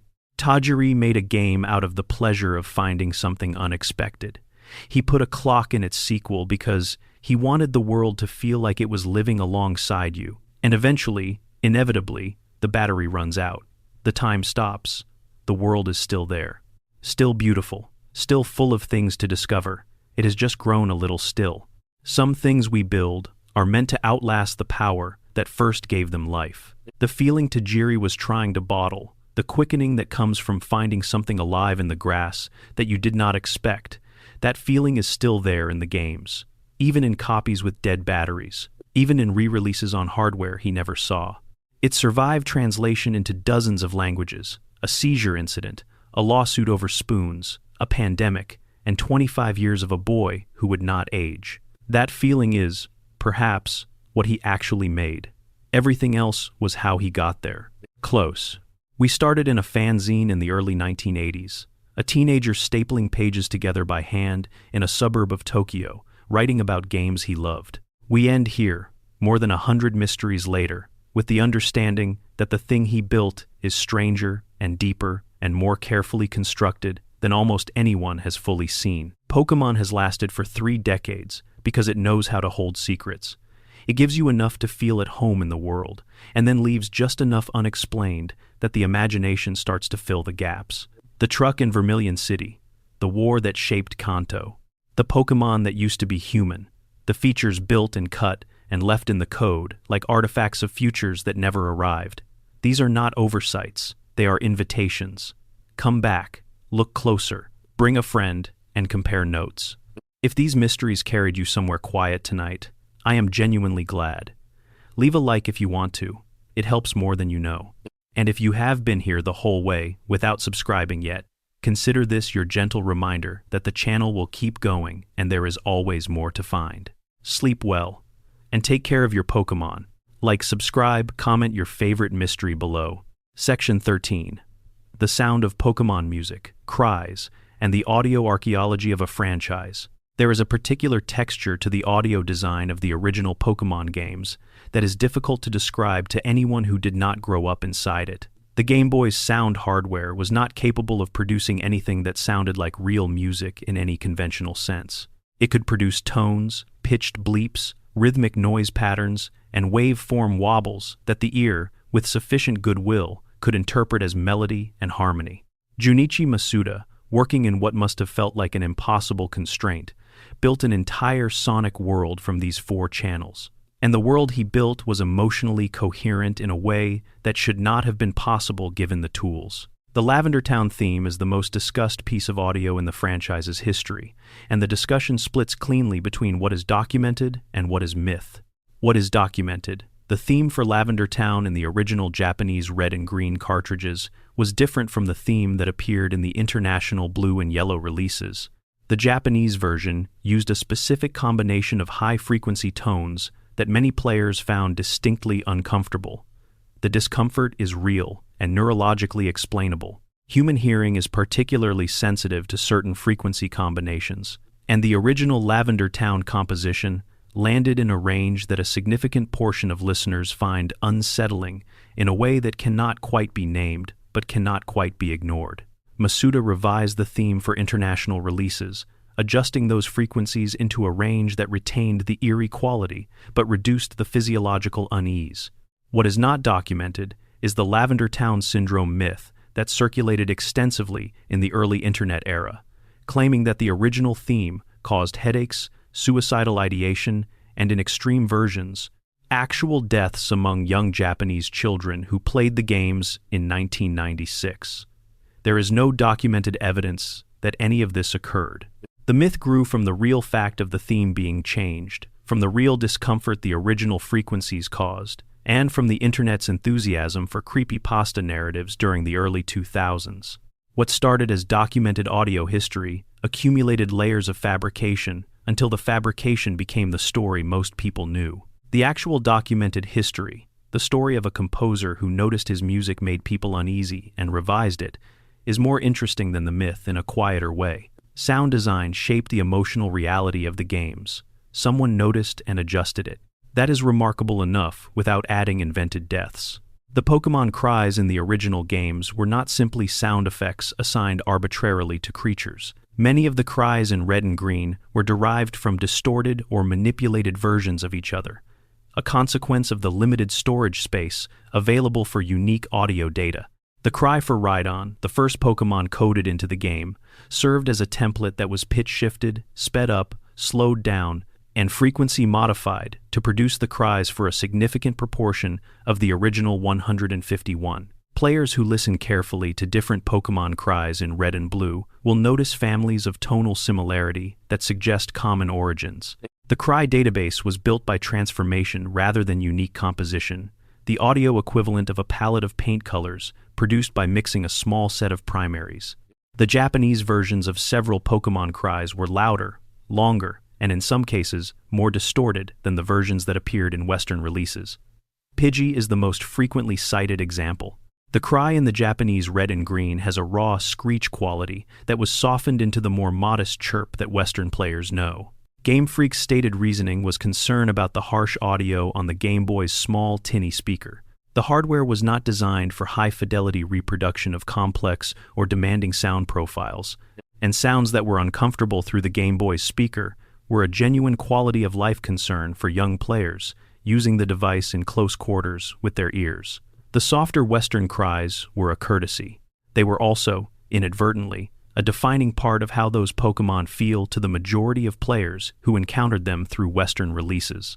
Charizard's roar, in the original Japanese release, was notably more aggressive. The softer international version is the Charizard cry that hundreds of millions of people have internalized as the sound of Charizard. It is a gentler sound for a Pokémon whose whole identity is built around not being gentle. Pokémon Stadium on the Nintendo 64 introduced one of the most significant audio upgrades in the franchise's history without most players recognizing it as a deliberate decision.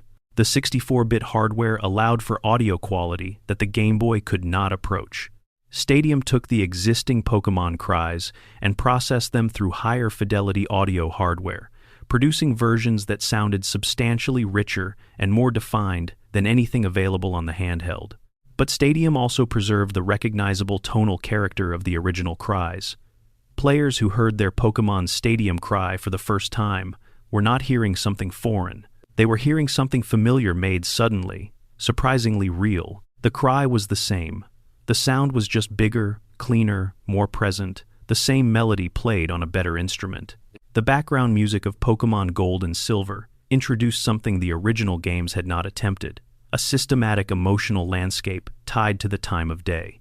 Morning, daytime, and nighttime versions of many themes existed, each using the same melodic material with different instrumentation and tonal qualities.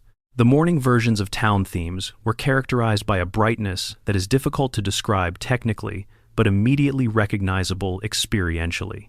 The nighttime versions leaned darker, slower, more atmospheric.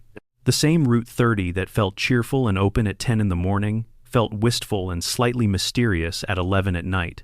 The world's emotional register was not fixed. It breathed with the time, responding to the same external rhythms that shape the player's own experience of moving through a day. Masuda has spoken in interviews about his philosophy of game music as emotional architecture. He composes not to create a soundtrack that plays behind the action, but to construct an emotional environment that the player inhabits. The distinction is subtle but important. A soundtrack is decorative. An environment is functional. The music of a Pokémon game, at its best, does not accompany the experience of being there. It creates the conditions for that experience to feel real. The Pallet Town theme is the most successful example. It does not describe home. It makes you feel as though you are somewhere that you left and are remembering. Players who have not set foot in their childhood bedrooms in 2 decades report that hearing those 16 bars triggers something specific and physical, a quality of memory that is not quite nostalgia because it is too present tense, too immediate. Masuda wrote that with 4 audio channels on hardware less powerful than a modern calculator, in a basement somewhere in Tokyo, in his early 20s, in 1996. Section 14. The anime's geography. Places that were almost different. The relationship between the Pokemon anime and the games is stranger and more asymmetrical than most fans consciously recognize. The anime is not simply the games animated. It is a parallel world that shares geography and characters and some events with the games, while being structured around entirely different narrative laws. The games are about collecting and competing. The anime is about a boy growing up. These are not the same story. They share a world. They do not share a purpose. And the tension between those 2 different purposes produce some of the most interesting creative decisions in either medium. The SS. Anne, the luxury cruise liner in Kanto that Ash's group boards during the anime's battle aboard the Saint, Anne 2-parter, was nearly the site of a far darker story. Early drafts of those episodes had the ship sinking without survivors. No comic escape, no miraculous survival, no upbeat conclusion. The ship went down, and that was the point, a shock moment designed to establish that the world had genuine stakes and consequences. The production team stepped back from this considerably before the episodes were finished. The final versions show the ship capsizing and Ash and his friends trapped underwater, struggling to escape, but ultimately surviving through Ash's Squirtle and Misty's Staryu's combined effort. The dramatic intensity was preserved. The darkness was reduced to something children could absorb without being traumatized. The Seafoam Islands in the games are a cave system with powerful currents and Articuno at the center. In the anime, they appear only briefly and never with the same formidable quality. This is representative of how the anime handled most of the game's more challenging geographic locations, with significantly less difficulty and significantly more warmth. The anime's Kanto is a friendlier place than the game's Kanto. The caves are shorter, the routes are more welcoming, the encounters are less threatening. This is partly a consequence of medium. A television show aimed at young children cannot maintain the oppressive underground atmosphere of a 4-level cave system the way a game can, because a game gives you time to sit in that atmosphere, while the episodes must resolve within 21 minutes. But it is also a consequence of a fundamental difference in what the 2 versions of this world are for. The game's Kanto is a challenge. The anime's Kanto is a home. Saffron City in the games is the site of one of the most disturbing premises in the original Kanto storyline. Team Rocket has taken over Sylph Company, a massive technology corporation, and is using it to manufacture something called the Master Ball, the tool that captures any Pokemon with no chance of failure. Team Rocket holding a monopoly on guaranteed Pokemon capture is genuinely sinister in the implications the game never quite says out loud. The anime version of Saffron City also involves Team Rocket and the Sylph Company, but is substantially simpler and less menacing. The Master Ball barely features. The existential threat of what Rocket control over perfect capture technology would mean goes unexplored. The anime knew it was making television for 7-year-olds. What the anime did exceptionally, what it arguably did better than the games in the original era, was convey the emotional texture of leaving home for the first time. The first episode of the anime is a story about a boy who is not ready, who is running late, who arrives to find the starter Pokemon gone, who stands in a rainstorm holding an unfamiliar yellow creature that does not yet like him, and who decides this is enough. Ash starts with a companion who does not want him. He builds the relationship from that starting point. This is more emotionally true to what beginning a real journey feels like than the game's experience of choosing your starter and immediately proceeding as though you have always known each other. The anime's version of the beginning is harder, more human, more interesting as a statement about what it costs to start. Brock's departure and return is one of the stranger narrative adventures of the original series. After the Indigo League storyline concluded, Brock left Ash's traveling group to stay with Professor Ivy in the Orange Islands. He was replaced by Tracy Sketchit, an artist and Pokémon watcher who was created specifically as a companion character for the Orange Islands arc. Fan response to the replacement was poor. Tracy was perceived as bland. Brock was missed. International producers, particularly the American team, strongly advocated for Brock's return, and when the Johto arc began, Brock was back without extensive explanation. Tracy went to work for Professor Oak. The transition was handled with minimal ceremony, matching the matter-of-fact approach the anime has always taken to departures and arrivals in Ash's group. The underlying reality was simple. Brock worked, and Tracy did not, and the production team adjusted accordingly. Section 15. Design Secrets. The visual language underneath the Pokémon.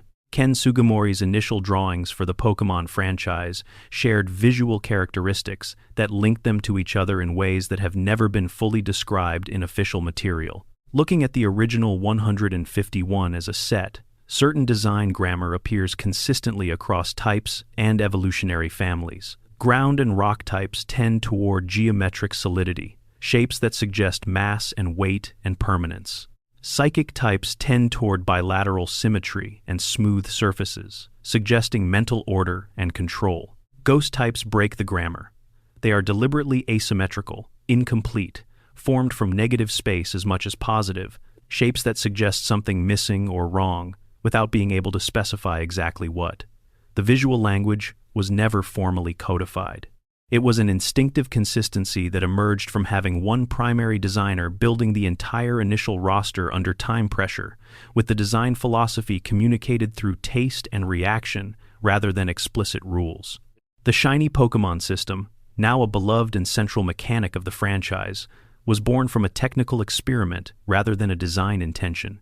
In Gold and Silver, the move to the Game Boy Color hardware meant that the games could now render Pokémon in full color, rather than the green-tinted grayscale of the original Game Boy. The development team wanted to test how the color palette system handled variations, whether alternate color data could be applied to existing sprites efficiently. The answer was yes. Swapping the color data for a Pokémon sprite required very little additional memory. The alternate color variants became shiny Pokémon. The mechanic was a performance test that was kept and featured because it worked, and because the development team recognized that rare visual variants of beloved Pokémon would be powerful objects for players to seek and value. The first shiny Pokémon that any player could reliably encounter in the games was the red Gyarados at the Lake of Rage in Gold and Silver, and this was not accidental. Gyarados is one of the most dramatically designed Pokémon in the roster, a serpentine sea dragon, with an evolution story tied to Chinese mythology about the carp that overcomes the Dragon Gate waterfall to become a dragon. Placing a guaranteed alternate color version of this already striking Pokémon as a story event gave players a controlled, reliable first encounter with the shiny mechanic. They experienced it as narrative climax rather than random probability. They arrived at the Lake of Rage for the story, found the red Gyarados, caught it, and then understood that alternate color variants could exist for any Pokémon. The introduction was designed to land with maximum impact. Eevee's design history is one of the franchise's most underexplored creative backstories. The Eevee line's central concept, a single Pokémon capable of multiple different evolutionary outcomes determined by environmental or emotional conditions, predates the franchise's basic structure by some time. Tajiri was interested from early in the development process in what he called unstable Pokémon, creatures whose final form was not predetermined. Eevee is the clearest expression of this concept. Its design, small, round, generic in ways that make it easily readable as a template, was intentional. Eevee needed to look like something that was not yet finished, like a Pokémon whose story was still being written. In Generation 2, the system expanded into a motion-based evolution, with Espeon and Umbreon's happiness and time-of-day conditions introducing a new dimension to the concept. The Space World demo suggests that more Eevee evolutions were planned for Generation 2 than shipped, including one with a sinister or darker presentation that was cut before release. The mystery of what that scrapped evolution was supposed to look like has no documented answer. Pokémon Snap for the Nintendo 64 required a specific kind of design thinking that no other Pokémon game had demanded. The creatures needed to look plausible in three-dimensional environments at close range.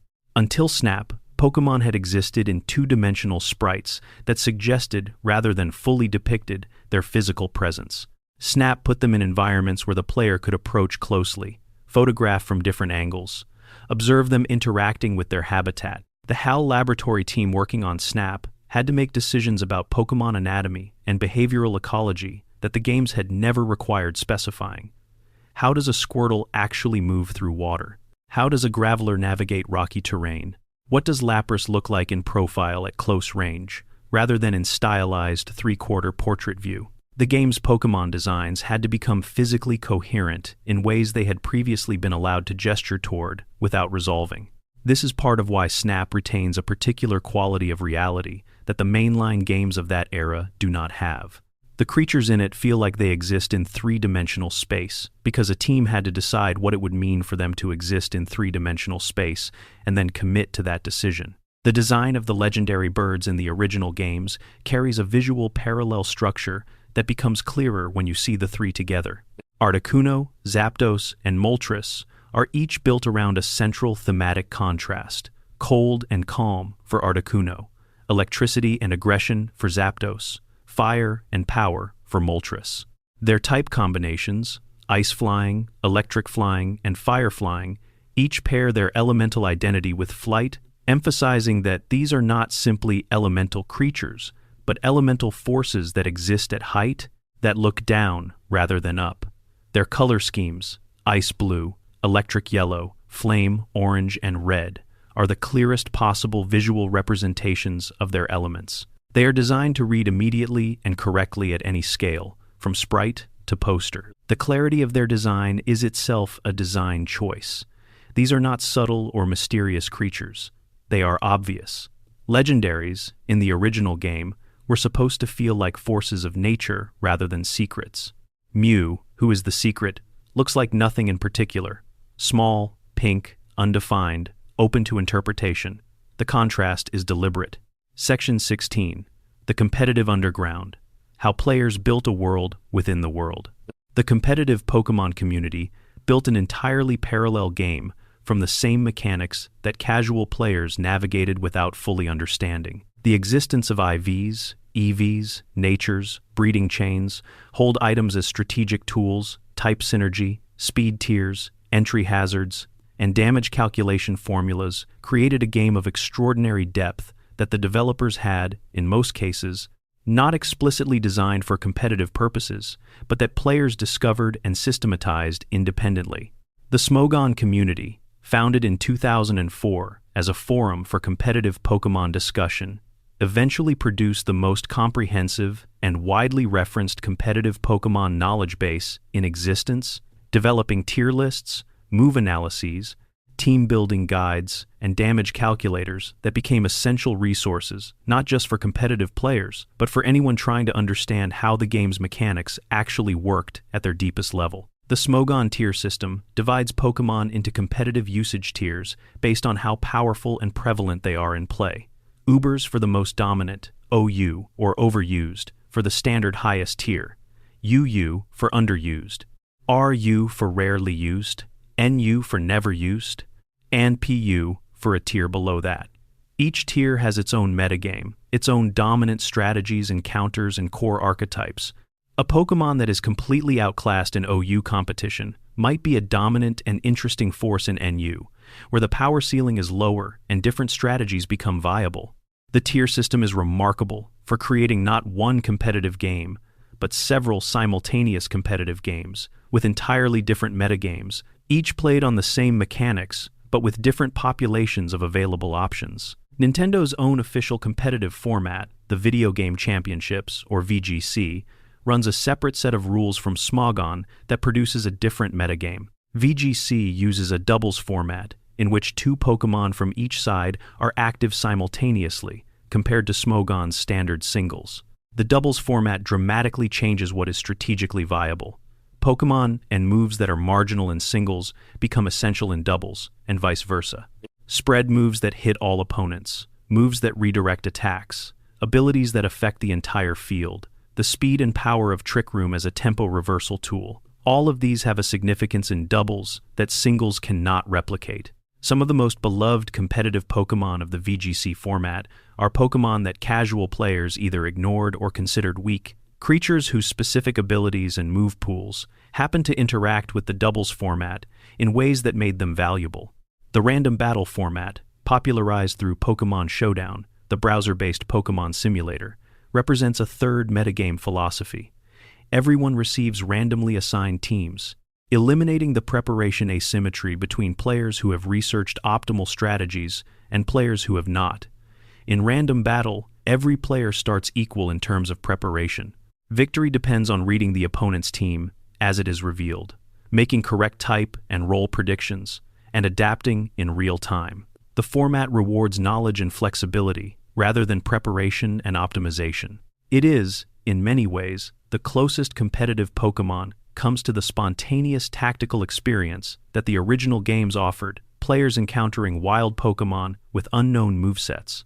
The discovery that certain Pokémon from older generations could be trained and then transferred forward into newer games created one of competitive Pokémon's most interesting artifacts. Perfect IV Pokémon from generations where IV breeding was not efficiently possible, representing enormous investments of grinding time that their owners had made years or decades ago and were now bringing forward through each subsequent generation. A team of perfectly trained Pokémon from Generation 4 represents a specific archive of historical player labor, carried forward through the game's transfer systems into a context where the mechanics have changed, but the specific statistical attributes of those creatures remain valid.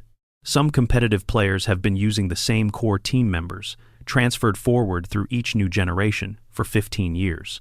Section 17. Pokémon and the Real World. The inspirations behind the creatures. The Chinese mythology behind Magikarp and Gyarados is one of the richest and most precisely documented cases of real-world cultural inspiration in the franchise's design history. The legend of the Koi's Ascension, or the Dragon Gate, describes a school of koi fish that attempt to swim upstream and leap over a great waterfall called the Dragon Gate. The journey is extraordinarily difficult, the current powerful, and the leap itself beyond the capability of most fish. But a koi that succeeds in making the leap is rewarded with transformation. It becomes a dragon, ascending from an ordinary creature into something magnificent. The story is a classical Chinese metaphor for the rewards of perseverance in the face of overwhelming obstacles, traditionally invoked in discussions of academic and professional achievement, where the effort required is severe, but the transformation awaiting success is total. Magikarp is the most useless Pokémon in its basic form. It knows Splash, which does nothing. It cannot learn any offensive move until level 15. It has the worst base stat total of any fully evolved Pokémon line. Its design is deliberately pathetic. A small, struggling fish with an expression of perpetual unhappy effort. Then at level 20, it becomes Gyarados, one of the most powerful and visually imposing creatures in the first generation, a massive serpentine water dragon whose base stat total is more than 3 times that of the Magikarp it evolved from. The transformation is not gradual. It is abrupt, absolute, and total. One turn, you have a useless fish. The next, you have a sea monster. The Dragon Gate mythology is not simply an inspiration. It is the story. Magikarp to Gyarados is the Koi's Ascension, coded into a cartridge. The legendary birds of Kanto draw on a mixture of mythological and real ecological traditions. Articuno's name combines Arctico, relating to Arctic cold, with the Spanish and Italian word for one, uno. Zapdos combines zap with dos, 2. Moltres combines molten with tres, 3. The naming logic is simple and transparent. The legendary birds numbered in Spanish, but the designs draw on something more complex. Articuno draws on the visual vocabulary of winter mythology across multiple cultures. The pale blue of deep ice, the stillness of cold air, the sensation of being in a place so cold that sound seems to stop. Zapdos's jagged, almost frantic profile, its irregular silhouette of electricity made visible, draws on the unpredictability of lightning as a natural force. Moltres' sweep of fire-shaped feathers references the phoenix mythology that exists in some form in nearly every culture's tradition, the bird of fire that is consumed and reborn. Gengar's design has been linked by fans to the mythology of the Grim Reaper and to a specific Japanese folk concept called the Kage Oni, literally shadow demon, a being that exists in the shadow of a person and feeds on their vitality. The flat, shadow-like design of Gengar's body, the way it appears to have no depth compared to its three-dimensional surroundings, the way it hides in shadows and corners rather than in the open, all of these visual choices make more sense in the context of shadow being mythology. Gengar is not just a ghost. It is specifically the kind of ghost that attaches itself to people and follows them. Its presence is only ever noticed at the edge of vision, in the chill of an unexpectedly cold room, in the subtle wrongness of a shadow that does not correspond to any visible object casting it. Cubone's skull-wearing lore has been connected by anthropologists studying the franchise to real-world cultural traditions of memorial objects. Across many cultures, physical objects belonging to the deceased are preserved by the surviving family as connections to the person who is gone. Hair, clothing, jewelry, objects of personal significance. The specific horror of Cubone's design is that it wears not an object that belonged to its mother, but a physical part of its mother, the skull itself. This pushes the memorial object tradition into something transgressive, something that crosses a boundary between preserving memory and refusing to accept loss.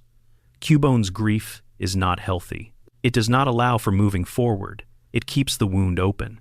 The skull on its head is not a tribute. It is an inability to let go, made physical and carried everywhere. The ecological plausibility of certain Pokémon has been studied with unexpected seriousness by evolutionary biologists and zoologists who find the franchise's creature design surprisingly rigorous in its implied biology. Kangaskhan's infant-in-pouch system closely mirrors marsupial reproductive biology in ways that seem too specific to be coincidental. Vaporeon's biological description in various Pokédex entries as a creature that has adapted to aquatic life to the degree that its cellular structure resembles water and it can dissolve into any water body without detection, implies a biological structure that has no real-world equivalent but is internally consistent with the physics of osmotic adaptation. The franchise's creature design frequently uses real-world biological principles as a starting point before extending them into something fantastical, giving the world of Pokémon a biological coherence that makes it feel more real than the numbers and types suggest. Section 18. Pokémon in the Age of the Internet. How digital connection changed everything. Pokémon Diamond and Pearl, released in 2006 for the Nintendo DS, introduced the Global Trade System, the GTS, a server-based Pokémon trading platform that allowed players anywhere in the world to deposit a Pokémon they wanted to trade and specify what they were looking for in return. The concept was revolutionary for the franchise and for handheld gaming more broadly. You did not need a friend with a compatible game cartridge sitting next to you with a link cable. You needed an internet connection and something to offer.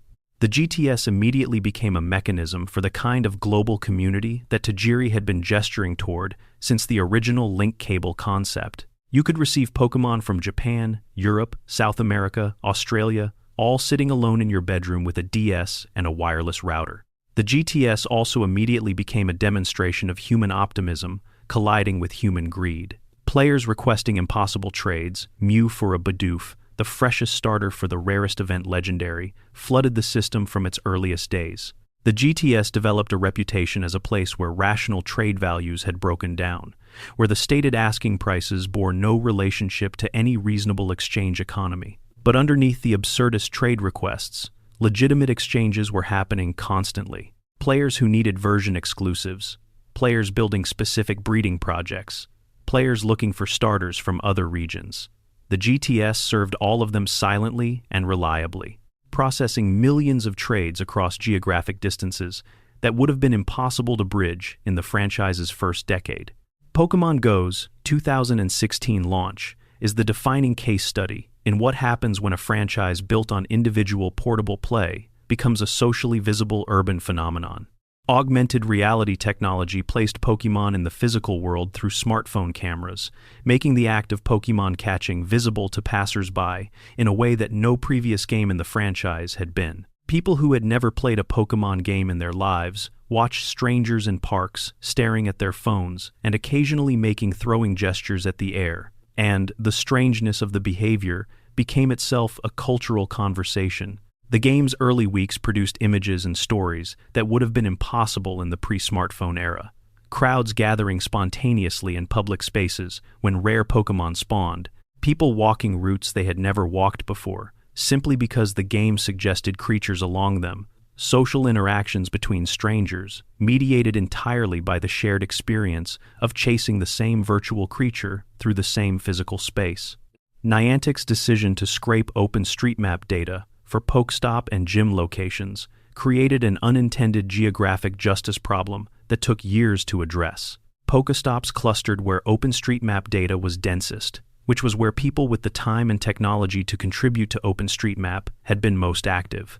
Urban areas, particularly in wealthy developed countries, had high Pokestop density. Rural areas, particularly in the global south, had very few. The game was theoretically global. Its actual playable geography was determined by the pre-existing patterns of volunteer digital cartography. Players in rural Papua New Guinea and players in central Tokyo were playing on fundamentally different versions of the same game. Niantic addressed this gradually and imperfectly over subsequent years, adding new Pokestop submission systems and creating special rural bonuses.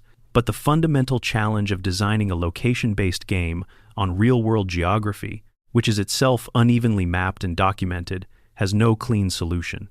The Pokémon Bank service, Nintendo's cloud storage system for Pokémon, created a new kind of anxiety for competitive and collector players. What happens to your stored Pokémon when the service ends?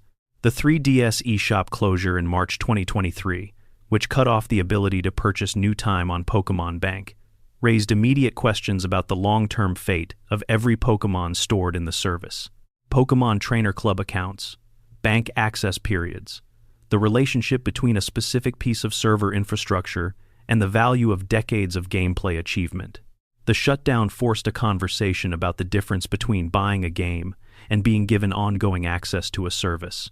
Players who had hundreds of Pokémon stored in bank that they had trained and transferred through multiple console generations faced the possibility of losing those creatures permanently when the servers eventually shut down completely. Section 19. What remains unresolved, the mysteries still open. Pokémon Scarlet and Violet, the most recent mainline entries in the franchise as of this writing, introduced time travel as a literal narrative mechanism, with the game's villain being revealed as a Pokémon from the future who has arrived in the present through a temporal paradox involving a device called the Area Zero Research Station. The games resolve their main plot conclusively, but they raise, in passing, a cosmological question that the franchise has been building toward for decades. If Pokémon can exist outside of normal time, if they can be records or artifacts of epochs that the current world has no other access to, what does this imply about the nature of extinction events in the Pokémon world? The fossil Pokémon revival mechanic, present since the original games, has always implied that something was lost, that species existed and were destroyed, and that players can partially recover them through scientific intervention. Scarlet and Violet's Paradox Pokémon, ancient and future variants of existing species, press on this question without fully answering it. The franchise is building a cosmology that it has not yet finished writing. The identity of Ash's father is the longest-running unresolved narrative thread in the anime. 25 years of episodes. More than 1,000 episodes. Not one canonical appearance. Not one confirmed explanation.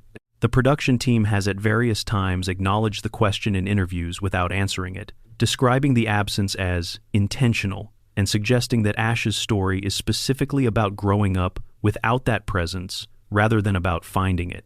This is a coherent, creative position. A story about a boy who replaces parental absence with found family, with the community of companions and mentor figures he accumulates on his journey, works better if the absent father remains absent. The resolution would close a question that the show has used productively for decades. The most dramatically interesting answer to where Ash's father is has always been, we never find out. The Unknown Alphabet's connection to the creation myth of the Pokémon universe is the franchise's most significant theological loose end. The ruins of Alph in Johto, the Tanobe ruins in Fire Red and Leaf Green, the Solution ruins in Sinnoh. Everywhere the Unown appear, they appear alongside references to ancient power, to communication beyond ordinary language, to a presence that existed before the current world, in some form that shaped it. The Sinjo Ruins event in Heart Gold and Soul Silver, where Arceus creates a legendary trio in front of the player, takes place in a location covered in unknown markings. The implication is never stated directly. The Unown are the alphabet of creation, the symbolic vocabulary of a divine presence, the letters of the language that made the world. No official game has confirmed this. No official game has denied it. The question sits at the center of the franchise's theology, unanswered and apparently intended to remain so.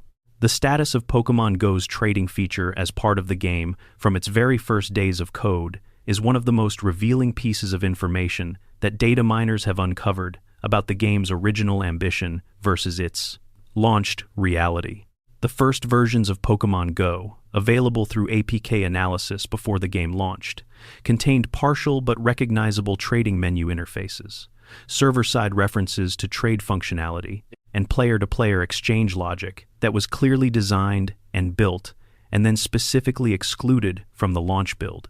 The stated reason was server stability. The feature was pulled because Niantic did not believe their servers could handle the combined load of the game's standard play, plus active peer-to-peer trading. This turned out to be well-founded, given that even the launched version without trading caused server collapses during the game's first weeks due to demand. Trading was added to Pokémon Go in June 2018, 2 years after launch. The feature existed from the beginning. The infrastructure simply was not ready. The Lake Guardians of Sinnoh, Uxie, Mesprit, and Azelf are described in the games as the embodiment of knowledge, emotion, and willpower, respectively. The three elements that were said to have filled the empty shell of the universe, with content after Arceus created the initial structure. Their role in the Sinnoh creation myth is explicit and central. But what these three Pokémon are doing in the Lakes of Sinnoh on a day-to-day basis is never addressed. They are not actively creating knowledge or emotion or willpower in any observable way. They are sitting in lakes. They emerged from the lakes for one specific crisis during the events of Diamond and Pearl, and then returned to the lakes. The implication that the three aspects of conscious experience are localized in small psychic creatures sitting in specific northern Japanese analog lakes is one of the franchise's most charmingly absurd theological commitments, presented with total earnestness. The Glimwood Tangle in Pokémon Sword and Shield, a forest area of considerable beauty and clear, deliberate mystery, was designed with content that was cut from the final game. Data miners working through Sword and Shield's files found references and partial assets suggesting that the Glimwood Tangle was originally intended to house a more elaborate story involving its bioluminescent mushrooms, the Impidimp line's introduction, and some form of fairy world mythology that connected to the broader framework of fairy-type lore that Generation 6 had begun building. The shipped Glimwood Tangle is atmospheric and striking, with its softly glowing fungi and its unusual ambient audio design, but it is a relatively small area with limited narrative content.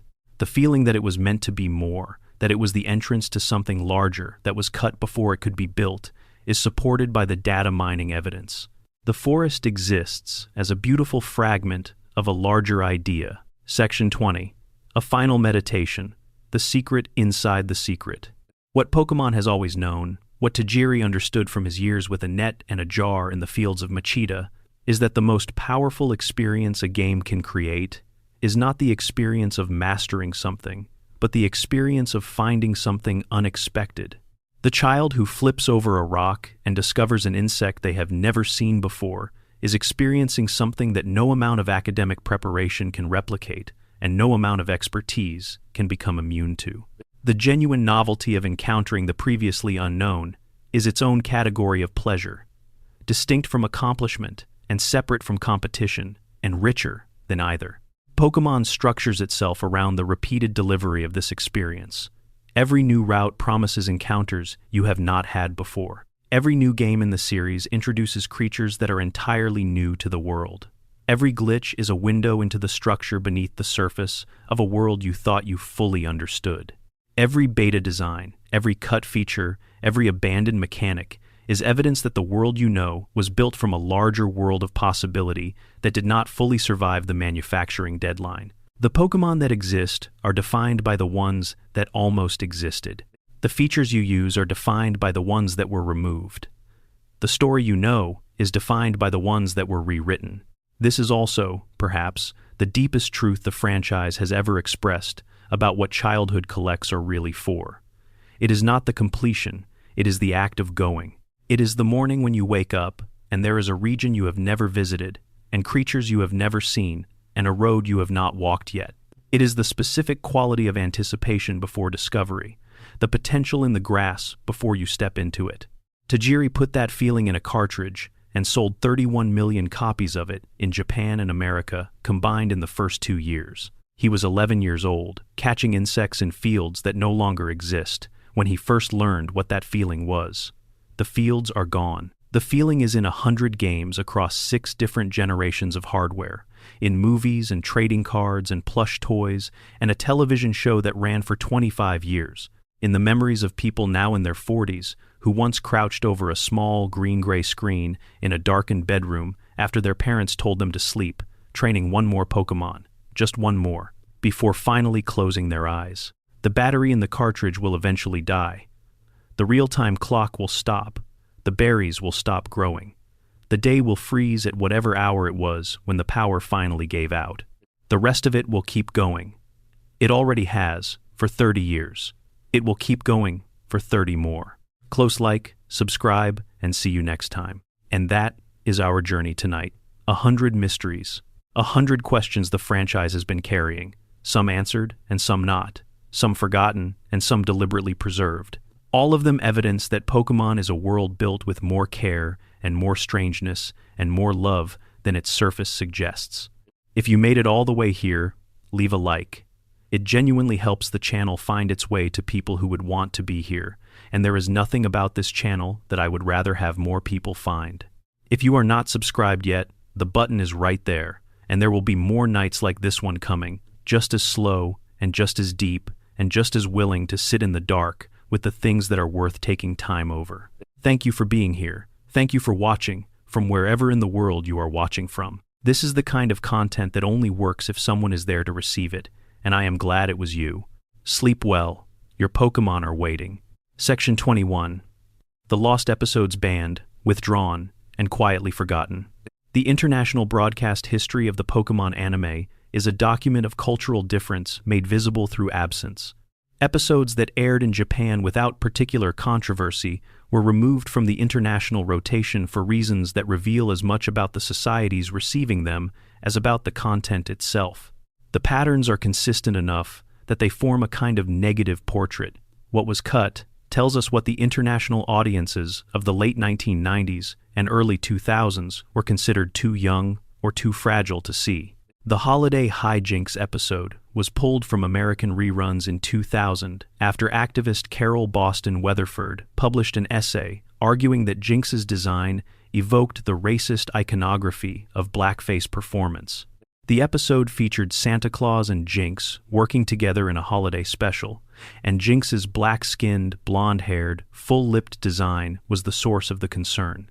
Nintendo and 4Kids pulled the episode without public statement.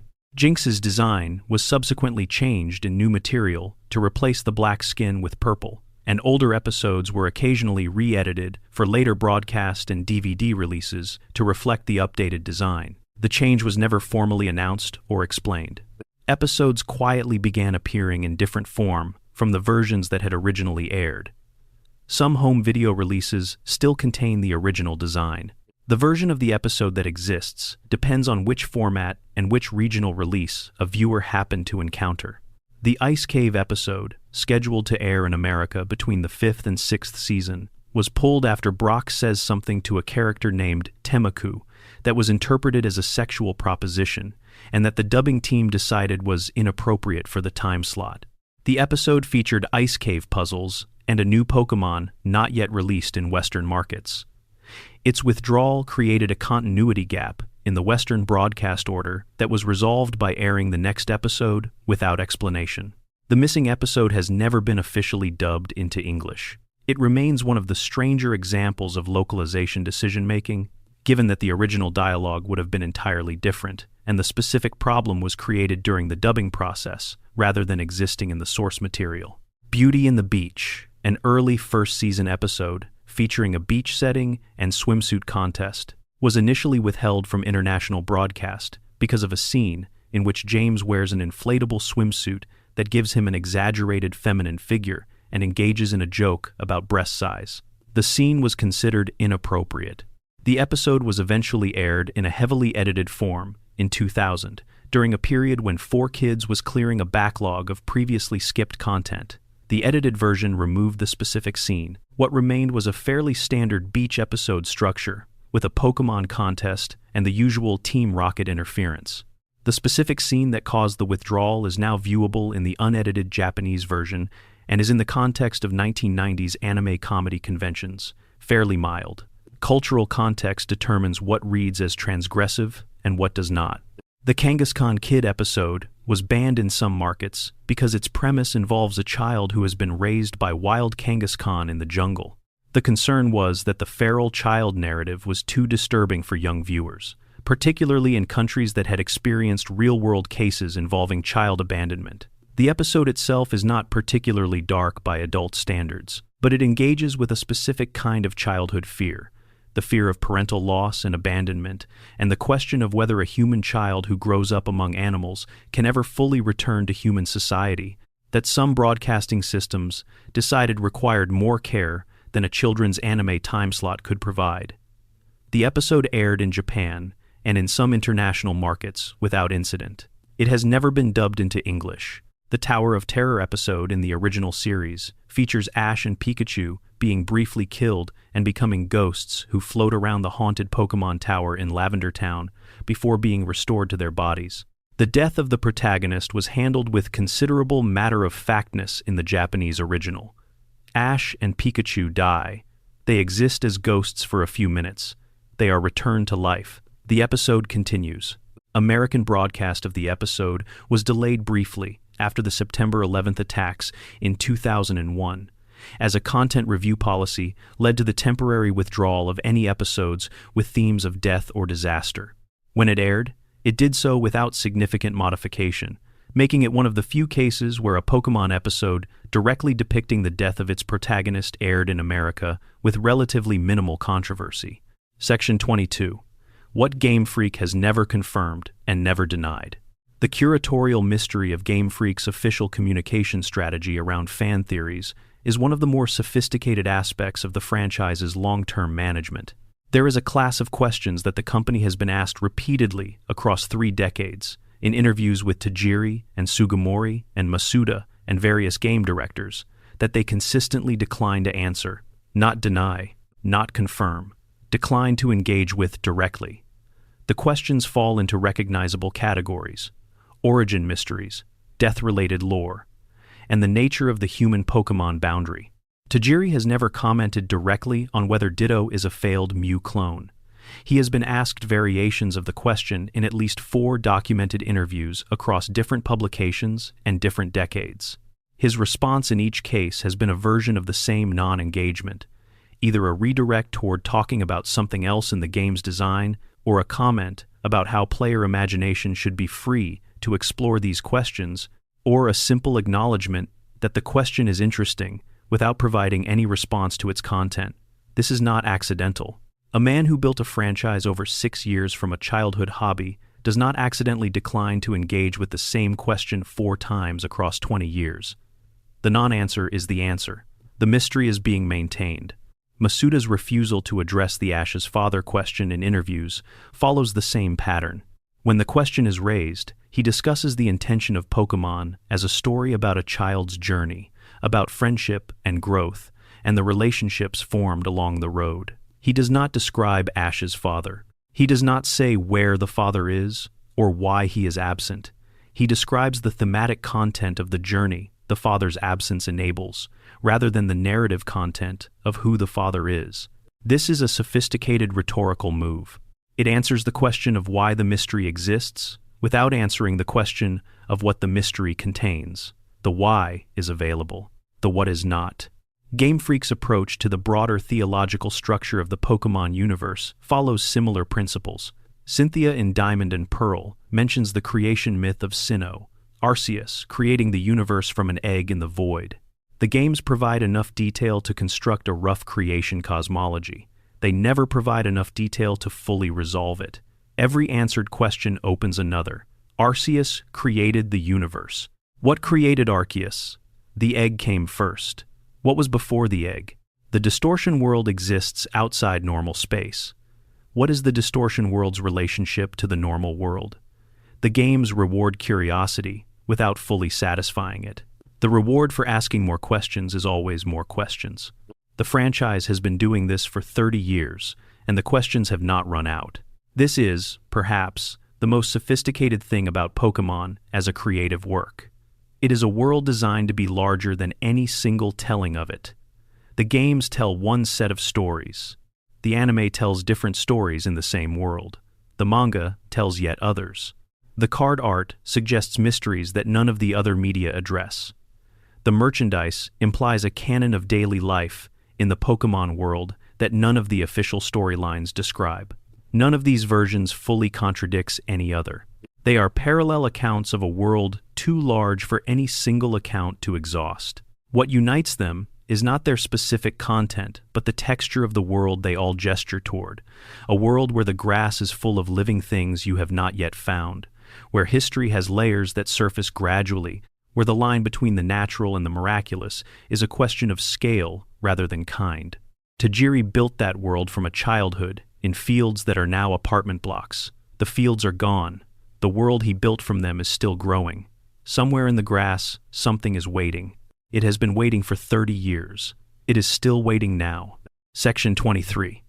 The hidden economy of Pokémon, what the games never explain about how the world works. The economy of the Pokémon world is one of those background systems that the games establish through fragments without ever constructing a coherent picture. Poke dollars exist. Items cost money. Trainers give you money when you defeat them. Gym leaders give you money when you defeat them. Pokémon centers are free. These facts coexist without any overarching economic logic that the games bother to articulate, and the gaps between them are interesting if you look directly at them. The free universal healthcare for Pokémon, offered by every Pokémon Center, in every town, in every region of the world, is never explained. It is simply present. Any trainer who enters any Pokémon Center at any time can have their entire party healed to full health at no cost. The service never requires registration, identification, or any form of currency exchange. This is one of the most remarkable social provisions any fictional world has ever depicted, particularly because it is presented as entirely unremarkable, as the obvious background condition of a world organized around the relationship between people and Pokémon. The Pokémon Center is as natural a feature of the landscape as the Pokémart next door that sells items for money. Nobody in the games ever comments on the difference. The economics of trainer battles are equally strange. When you defeat a trainer, they give you money. This has always been the standard mechanic. The amount varies with the trainer's rank and the level of their Pokémon. But where does the money come from? Trainers travel with their Pokémon, challenging other trainers, accumulating money when they win, and losing money when they lose. The implication is a circuit. Money flows through the training economy from trainer to trainer as defeats determine its direction. But this cannot be the whole picture, because the money would eventually concentrate entirely in the hands of whoever happened to be undefeated, and the games do not depict anything like that concentration. The most interesting piece of economic information the games provide is the existence of the Pokémon League prize money, the cash reward for defeating each gym leader, and ultimately the Elite Four. This money appears to come from institutional sources rather than individual challenger-to-challenger circuits. It implies that the Pokémon League itself is a funded institution with a budget for rewarding successful challengers. Where the league's operating budget comes from, in turn, is never addressed. But the existence of institutional prize money suggests that the broader Pokémon training economy is not simply a series of individual exchanges, but is structured around a governing body, with financial as well as regulatory functions. Silph Company, the technology corporation that manufactures Pokeballs and other essential Pokémon equipment, is the most significant economic actor in the games. Its products are distributed universally and cheaply enough that any trainer anywhere can access them through ordinary commerce. The technological infrastructure of the Pokémon world, the tools that make mass Pokémon training possible, flows from this single corporation.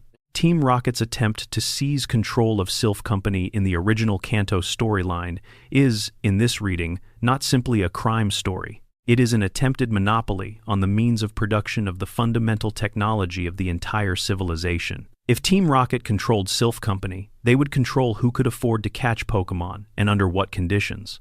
The stakes of the Silph Company storyline, felt vaguely by players who were focused on the battle sequences, are actually enormous. Devon Corporation in Hoenn occupies a similar economic position. Its research into Mega Evolution technology, introduced retroactively into the Hoenn storyline through Omega Ruby and Alpha Sapphire, positions it as the institution that unlocked one of the most significant technological developments in the Pokémon world's recent history. The concentration of transformative technology in private corporate entities that also happen to be targets for criminal organizations is a recurring structural feature of the Pokémon world's political economy. The games are too focused on the training journey to develop this fully, but the structure is present in the fragments. Section 24. What the numbers say. Data mining and the archaeology of intention. Data mining Pokémon games has become one of the most productive and most methodologically sophisticated forms of game archaeology in any franchise. The community of people who work through the code of new Pokémon releases, sometimes within hours of launch, looking for unused sprites, unimplemented movesets, cut dialogue strings, and references to features that never shipped, has produced discoveries that rival official announcements in their significance to the fan community. Some of the most important information about the history and creative development of the franchise has come not from interviews or official retrospectives, but from people who disassembled cartridge ROMs and read the raw data. The process requires both technical knowledge and interpretive judgment. The technical knowledge involves understanding the specific file formats and encoding standards used by each Pokémon game, which differ between hardware generations and sometimes between individual games in the same generation. A researcher who can read the file structure of a Game Boy Color ROM needs entirely different tools and knowledge base to work with a Nintendo DS or 3DS game. The interpretive judgment involves deciding what the found data means. An unused sprite might be a cut Pokémon, a placeholder from an early development stage, a test asset that was never intended to ship, or a fragment of something that was being designed and not finished when the manufacturing deadline arrived. The data itself does not come labeled. The most consequential data mining project in the franchise's history was the 2018 excavation of the Space World 1997 demo. The demo had existed for over 20 years as a memory, referenced in contemporaneous gaming press coverage of the Space World trade show, before a physical copy surfaced and was dumped into a format that researchers could work with. When the Cutting Room Floor's Pokémon research team got access to the data, the work of reconstructing the 1997 development state of Gold and Silver from raw files was an act of genuine historical reconstruction, building a picture of what the games were before they became what they became, from fragments of code and sprite data that were never intended to be seen.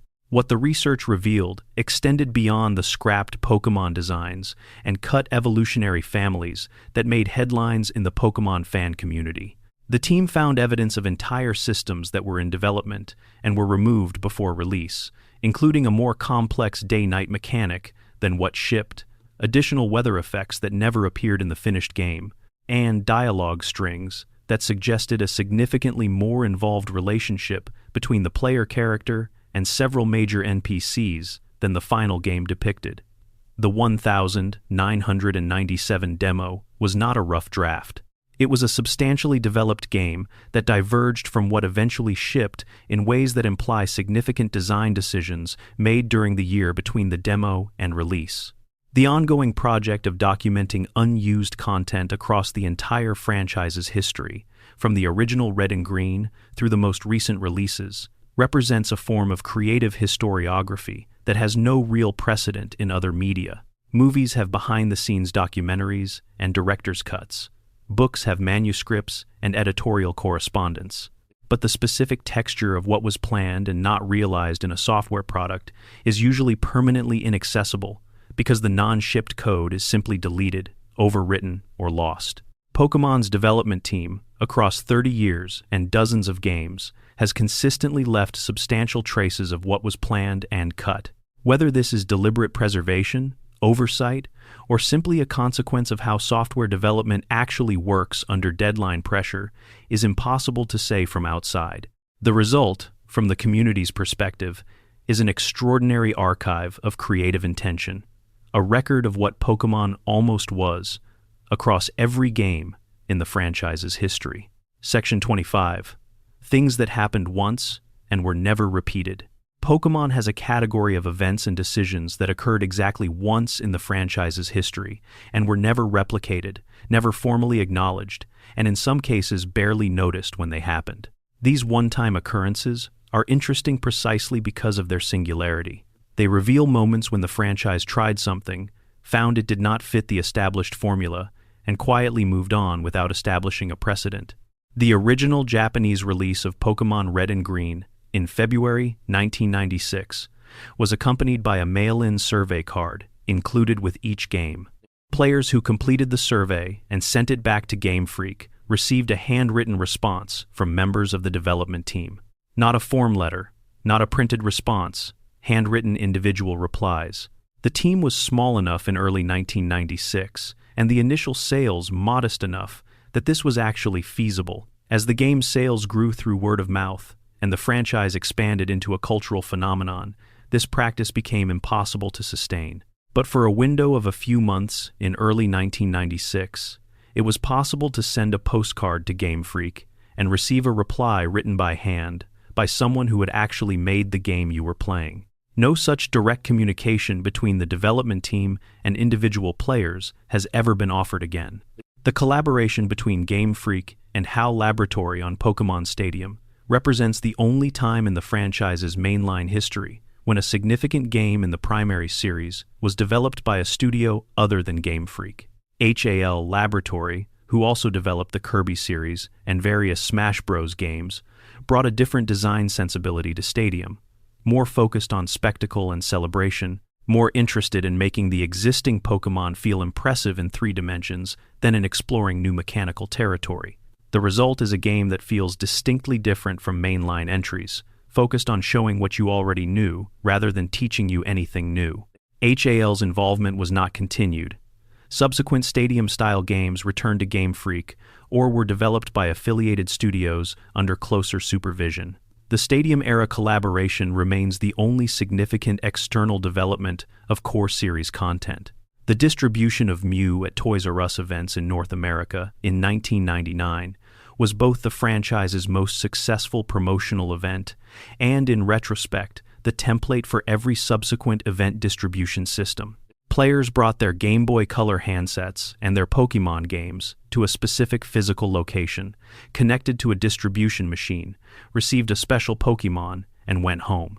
The Mew distribution was logistically modest, a distribution machine in a corner of a toy store, a line of children waiting their turn. But the concept, the idea of exclusive Pokémon available only through physical attendance at specific real-world events, defined the franchise's relationship between official content and player access for over a decade. Event Pokémon became the mechanism through which Game Freak controlled scarcity and rewarded engagement. The Toys R Us Mew event invented the model that governed the distribution of every legendary and mythical Pokémon until Pokémon Go and Nintendo's shift toward more broadly accessible online distributions. Ash Ketchum's retirement from the anime in 2023 was the only time in the show's history that its central character was replaced. For 25 years, every structural change in the anime, every new region, every new companion, every change in animation style and tone and target demographic had been accommodated within the framework of following the same protagonist. The decision to retire Ash after his victory at the World Coronation Series and introduce Liko and Roy as new leads was the single most structurally significant decision the anime team had made since the original commission. It was also the only way to make the victory mean something permanent. Ash could not lose again and continue credibly. He could not win and then continue wandering.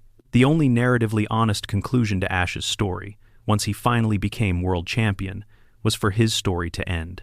The show continued with new characters, a new era, and a new set of questions about what a Pokémon journey means for someone other than the boy who started it all on a rainy morning in Pallet Town with a borrowed Pikachu. The global trading system's closure was mourned disproportionately to what the mechanic technically offered. The GTS in Diamond, Pearl, and Heart Gold and Soul Silver was limited, sometimes infuriating, frequently populated with impossible trade requests from players who did not understand what was reasonable to ask for. But it was open. You could put a Pokémon in, and something would happen eventually. Someone on the other side of the world needed what you had, and had what you needed. And the system found them for you without requiring you to know anyone in particular, without requiring you to travel, without requiring anything other than having something to offer and specifying what you wanted in return. The closure of the GTS servers for Generation 4 and 5 games ended that openness. The games still functioned. The trading still worked locally. But the global network, the specific experience of knowing your Pokémon was out there in some server and might come back as something entirely different from somewhere you had never been, was gone. Some mechanics exist as feelings more than systems, and losing the feeling is the more significant loss. The first time a Pokémon game acknowledged a real-world year, explicitly, in text that a player could read and understand, as referencing actual calendar time, was Pokémon Gold and Silver's opening, which places the events of the game in an implicit contemporary moment through its use of a real-time clock tied to the actual clock in the Game Boy Color hardware. But this acknowledgement was always implicit, felt through the game's behavior rather than stated.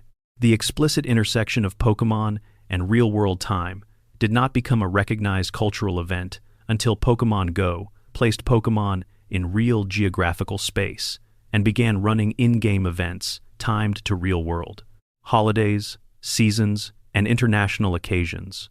When Pokémon Go featured Pokémon wearing festival decorations during the Japanese Obon season, or increased ghost-type spawn rates on Halloween, or scattered heart-shaped balloon Pokémon across parks on Valentine's Day, it was participating in real human time in a way no previous Pokémon game had attempted.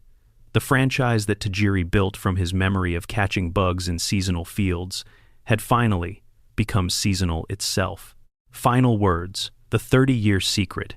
If you have been here the whole way, across every section, every theory, every glitch and beta design and banned episode and hidden mechanic and unanswered question, you know something now that most people who love Pokémon have never quite assembled in one place.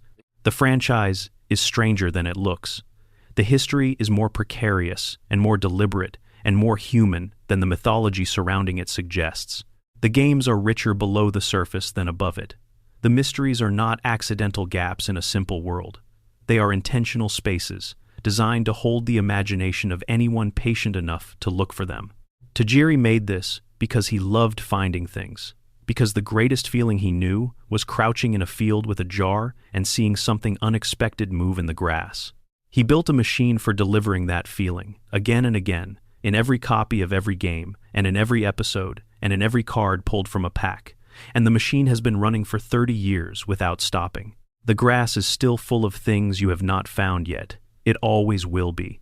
Thank you for being here tonight. Leave a like if this carried you somewhere good. Subscribe if you want to keep going, and drop a comment telling me which mystery tonight hit you the hardest. I read every single one. Sleep well. The world will still be there in the morning, and so will the Pokémon.